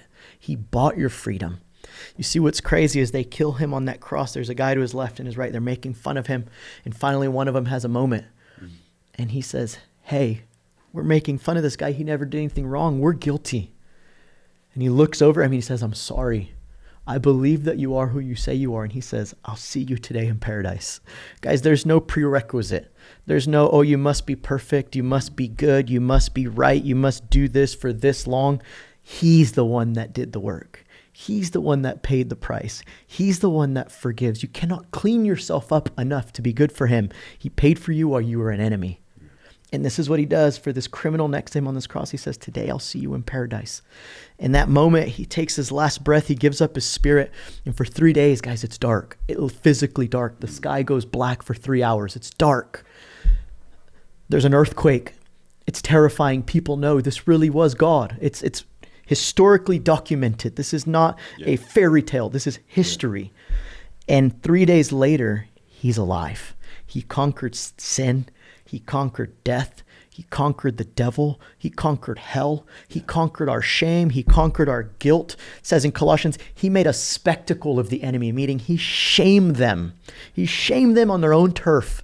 And here he comes rising from the dead. 3 days later, he's fully alive, fully healed. The only scars left are the ones that prove that he is who he was. And he rises from the dead. And it says in John 20:21, he finds the disciples and he says this, receive my peace, receive my spirit. And he blows on them and gives them the best gift God could ever give humanity, his very own spirit. Our spirit is fragile, it's weak, it's broken, it's limited. His is infinite, victorious, powerful, pure, and holy. And when his spirit moves in, it destroys our old man and gives us a new person. Romans 6:6 says we are co-crucified with Christ, meaning our old life dies. And he puts his spirit in us and we become a new person. We become alive in Christ, possessed by God's spirit. It's not you trying to make yourself holy. It's God making you holy. 2 Corinthians 5:21 says, the one that knew no sin became sin so that you and I could become the righteousness of God, meaning we do not grow in our holiness, he makes us holy, and it unravels as we draw near to him over and over and over. So friends, here's what I want to give you an invite today to. Maybe you go to church and you've gone to church your whole life, but you don't know Jesus. You have not been possessed by the Spirit of God. How do I know I've been possessed by the Spirit of God? 1 John 3:8 says, those who practice sin are sons of the devil. Meaning, if you love sin, you enjoy it, you like it, you don't feel bad about it, you don't have shame or conviction, chances are you have not been regenerated yet because a regenerated spirit hates sin. When you do it, you feel horrible after, and you're trying to snitch on yourself to everyone you can to try to get the toxicity out of you. That's a sign of an unregenerated spirit. Maybe today is your opportunity to get a new regenerated spirit, the Spirit of God possessing you. You know, Luke 15 has these stories, a lost coin, a lost sheep, and a lost son. The lost sheep was dumb. It didn't know, just was lost. Maybe you've never known. Maybe you just have been lost. It's maybe someone forwarded this to you and you never knew. Today's your invitation for the shepherd, just like me, to bring you to the water and make you white as snow, purify you, take the thorns and the thistles out of your coat and make you one of his flock. For the shepherd to own you and guard you and feed you and take care of you. Maybe you're the coin. The coin is symbolic of one inside the church. It's the woman's house. It's the church. And the coin is lost inside of the house and the woman's looking. It's symbolic of the bride of Christ looking inside of the house. It's those believers that go to church, but they're not in love with Jesus. They're lost even in the building. Maybe that's you today. Today, there's an opportunity for you to fully get born again, to be found in the house of God, to know God, not just know about him, to know him. And the last one is the prodigal son. Maybe you knew, you grew up in it, you've known, it's jargon to you. But at one point you have to realize that life that you're living is hogwash. It's what happened with the prodigal son. He's sitting there about to eat pig slop and he realizes, man, what am I doing? Just like me sitting in that jail cell, man, what am I doing? This is not who I was created to be. And I just want to tell you, that's not who you were created to be. You've wandered. Maybe religion took you out. You got hurt, maybe offense, who knows? But I'm here to tell you today, you don't have to stay there anymore because there's a father waiting on a porch, looking every day to see if you'll take a step towards him. Because if you will, he'll run out, grab you, pick you up, kiss you, throw new garments on you, put a ring on your finger and throw a party for you. And so I don't know where you might find yourself. Maybe you are completely born again. That's amazing. Maybe you want to send this to someone. But if this is not your reality and today you're like, I can't just play the game anymore. I can't just know of God. I need to know God. I can't just know of Jesus. I need to be possessed by Jesus. I can't just go to church. I need to be in love with him. I need to know him personally. I want to invite you from where you're at to just do this prayer with me. And you know, it's not the prayer that saves you. It's your heart towards the Lord. But I want you to just get your heart right before God and mean this with every part of your being. And I believe that for some of you today, addictions are going to break. Yeah. For some of you, shame is about to break. For some of you, self-hatred, eating disorders, anorexia is about to break. For some of you, control is about to break. For some of you, religion is about to break. He sets us free. So I just want you to pray this with me. Just say, Jesus, thank you for loving me. Jesus, thank you for pursuing me. I'm sorry. I repent for my sin. I recognize it's evil. Today I turn away from it and I turn towards you. I know I'm guilty. But I believe that Jesus, you are God. And you died on the cross. You rose from the dead. And you are alive. Today, I surrender my life to you. I give you my old man. I give you my old life. Yeah. I ask for you to bury it. Yes, God. I want to be born again.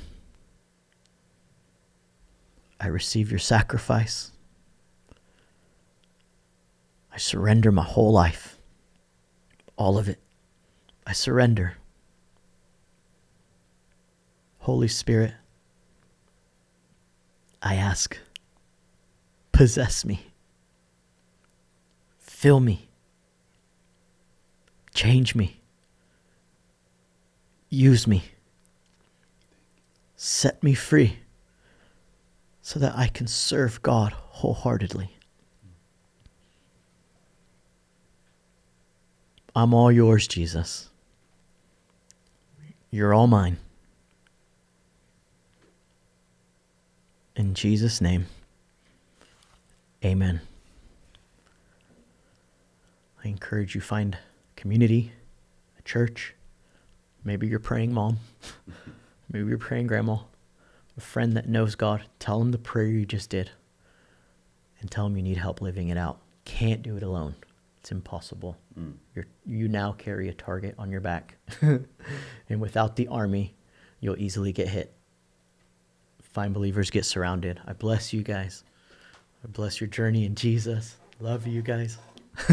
Love you, Will. Dude, get baptized. Yes, yeah. Get baptized. Get in that water. Yeah. Get baptized. Dude, thank you, Frenchie. Thank you, man. Legit, man. Thank you so much. Thank you for coming. Thank you for taking time. It's an honor to just get some of this time with you, man. I look forward for what's coming for you, man. I look forward even just to hanging more, man. And, dude, it's an honor. Thank you so much for coming. Thank you. And if my wife were here, she would say that. Thank you for just being obedient and stopping for even ministry kids that needed that reminder, you know. Mm-hmm. And thank you. My life has changed because of your ministry. My family's changed because of your ministry, and I'm forever grateful. Seriously, thank you, man. Likewise. You're awesome. Dude. Bless you. Guys, thank you for watching. We'll catch you on the next one. Bless you.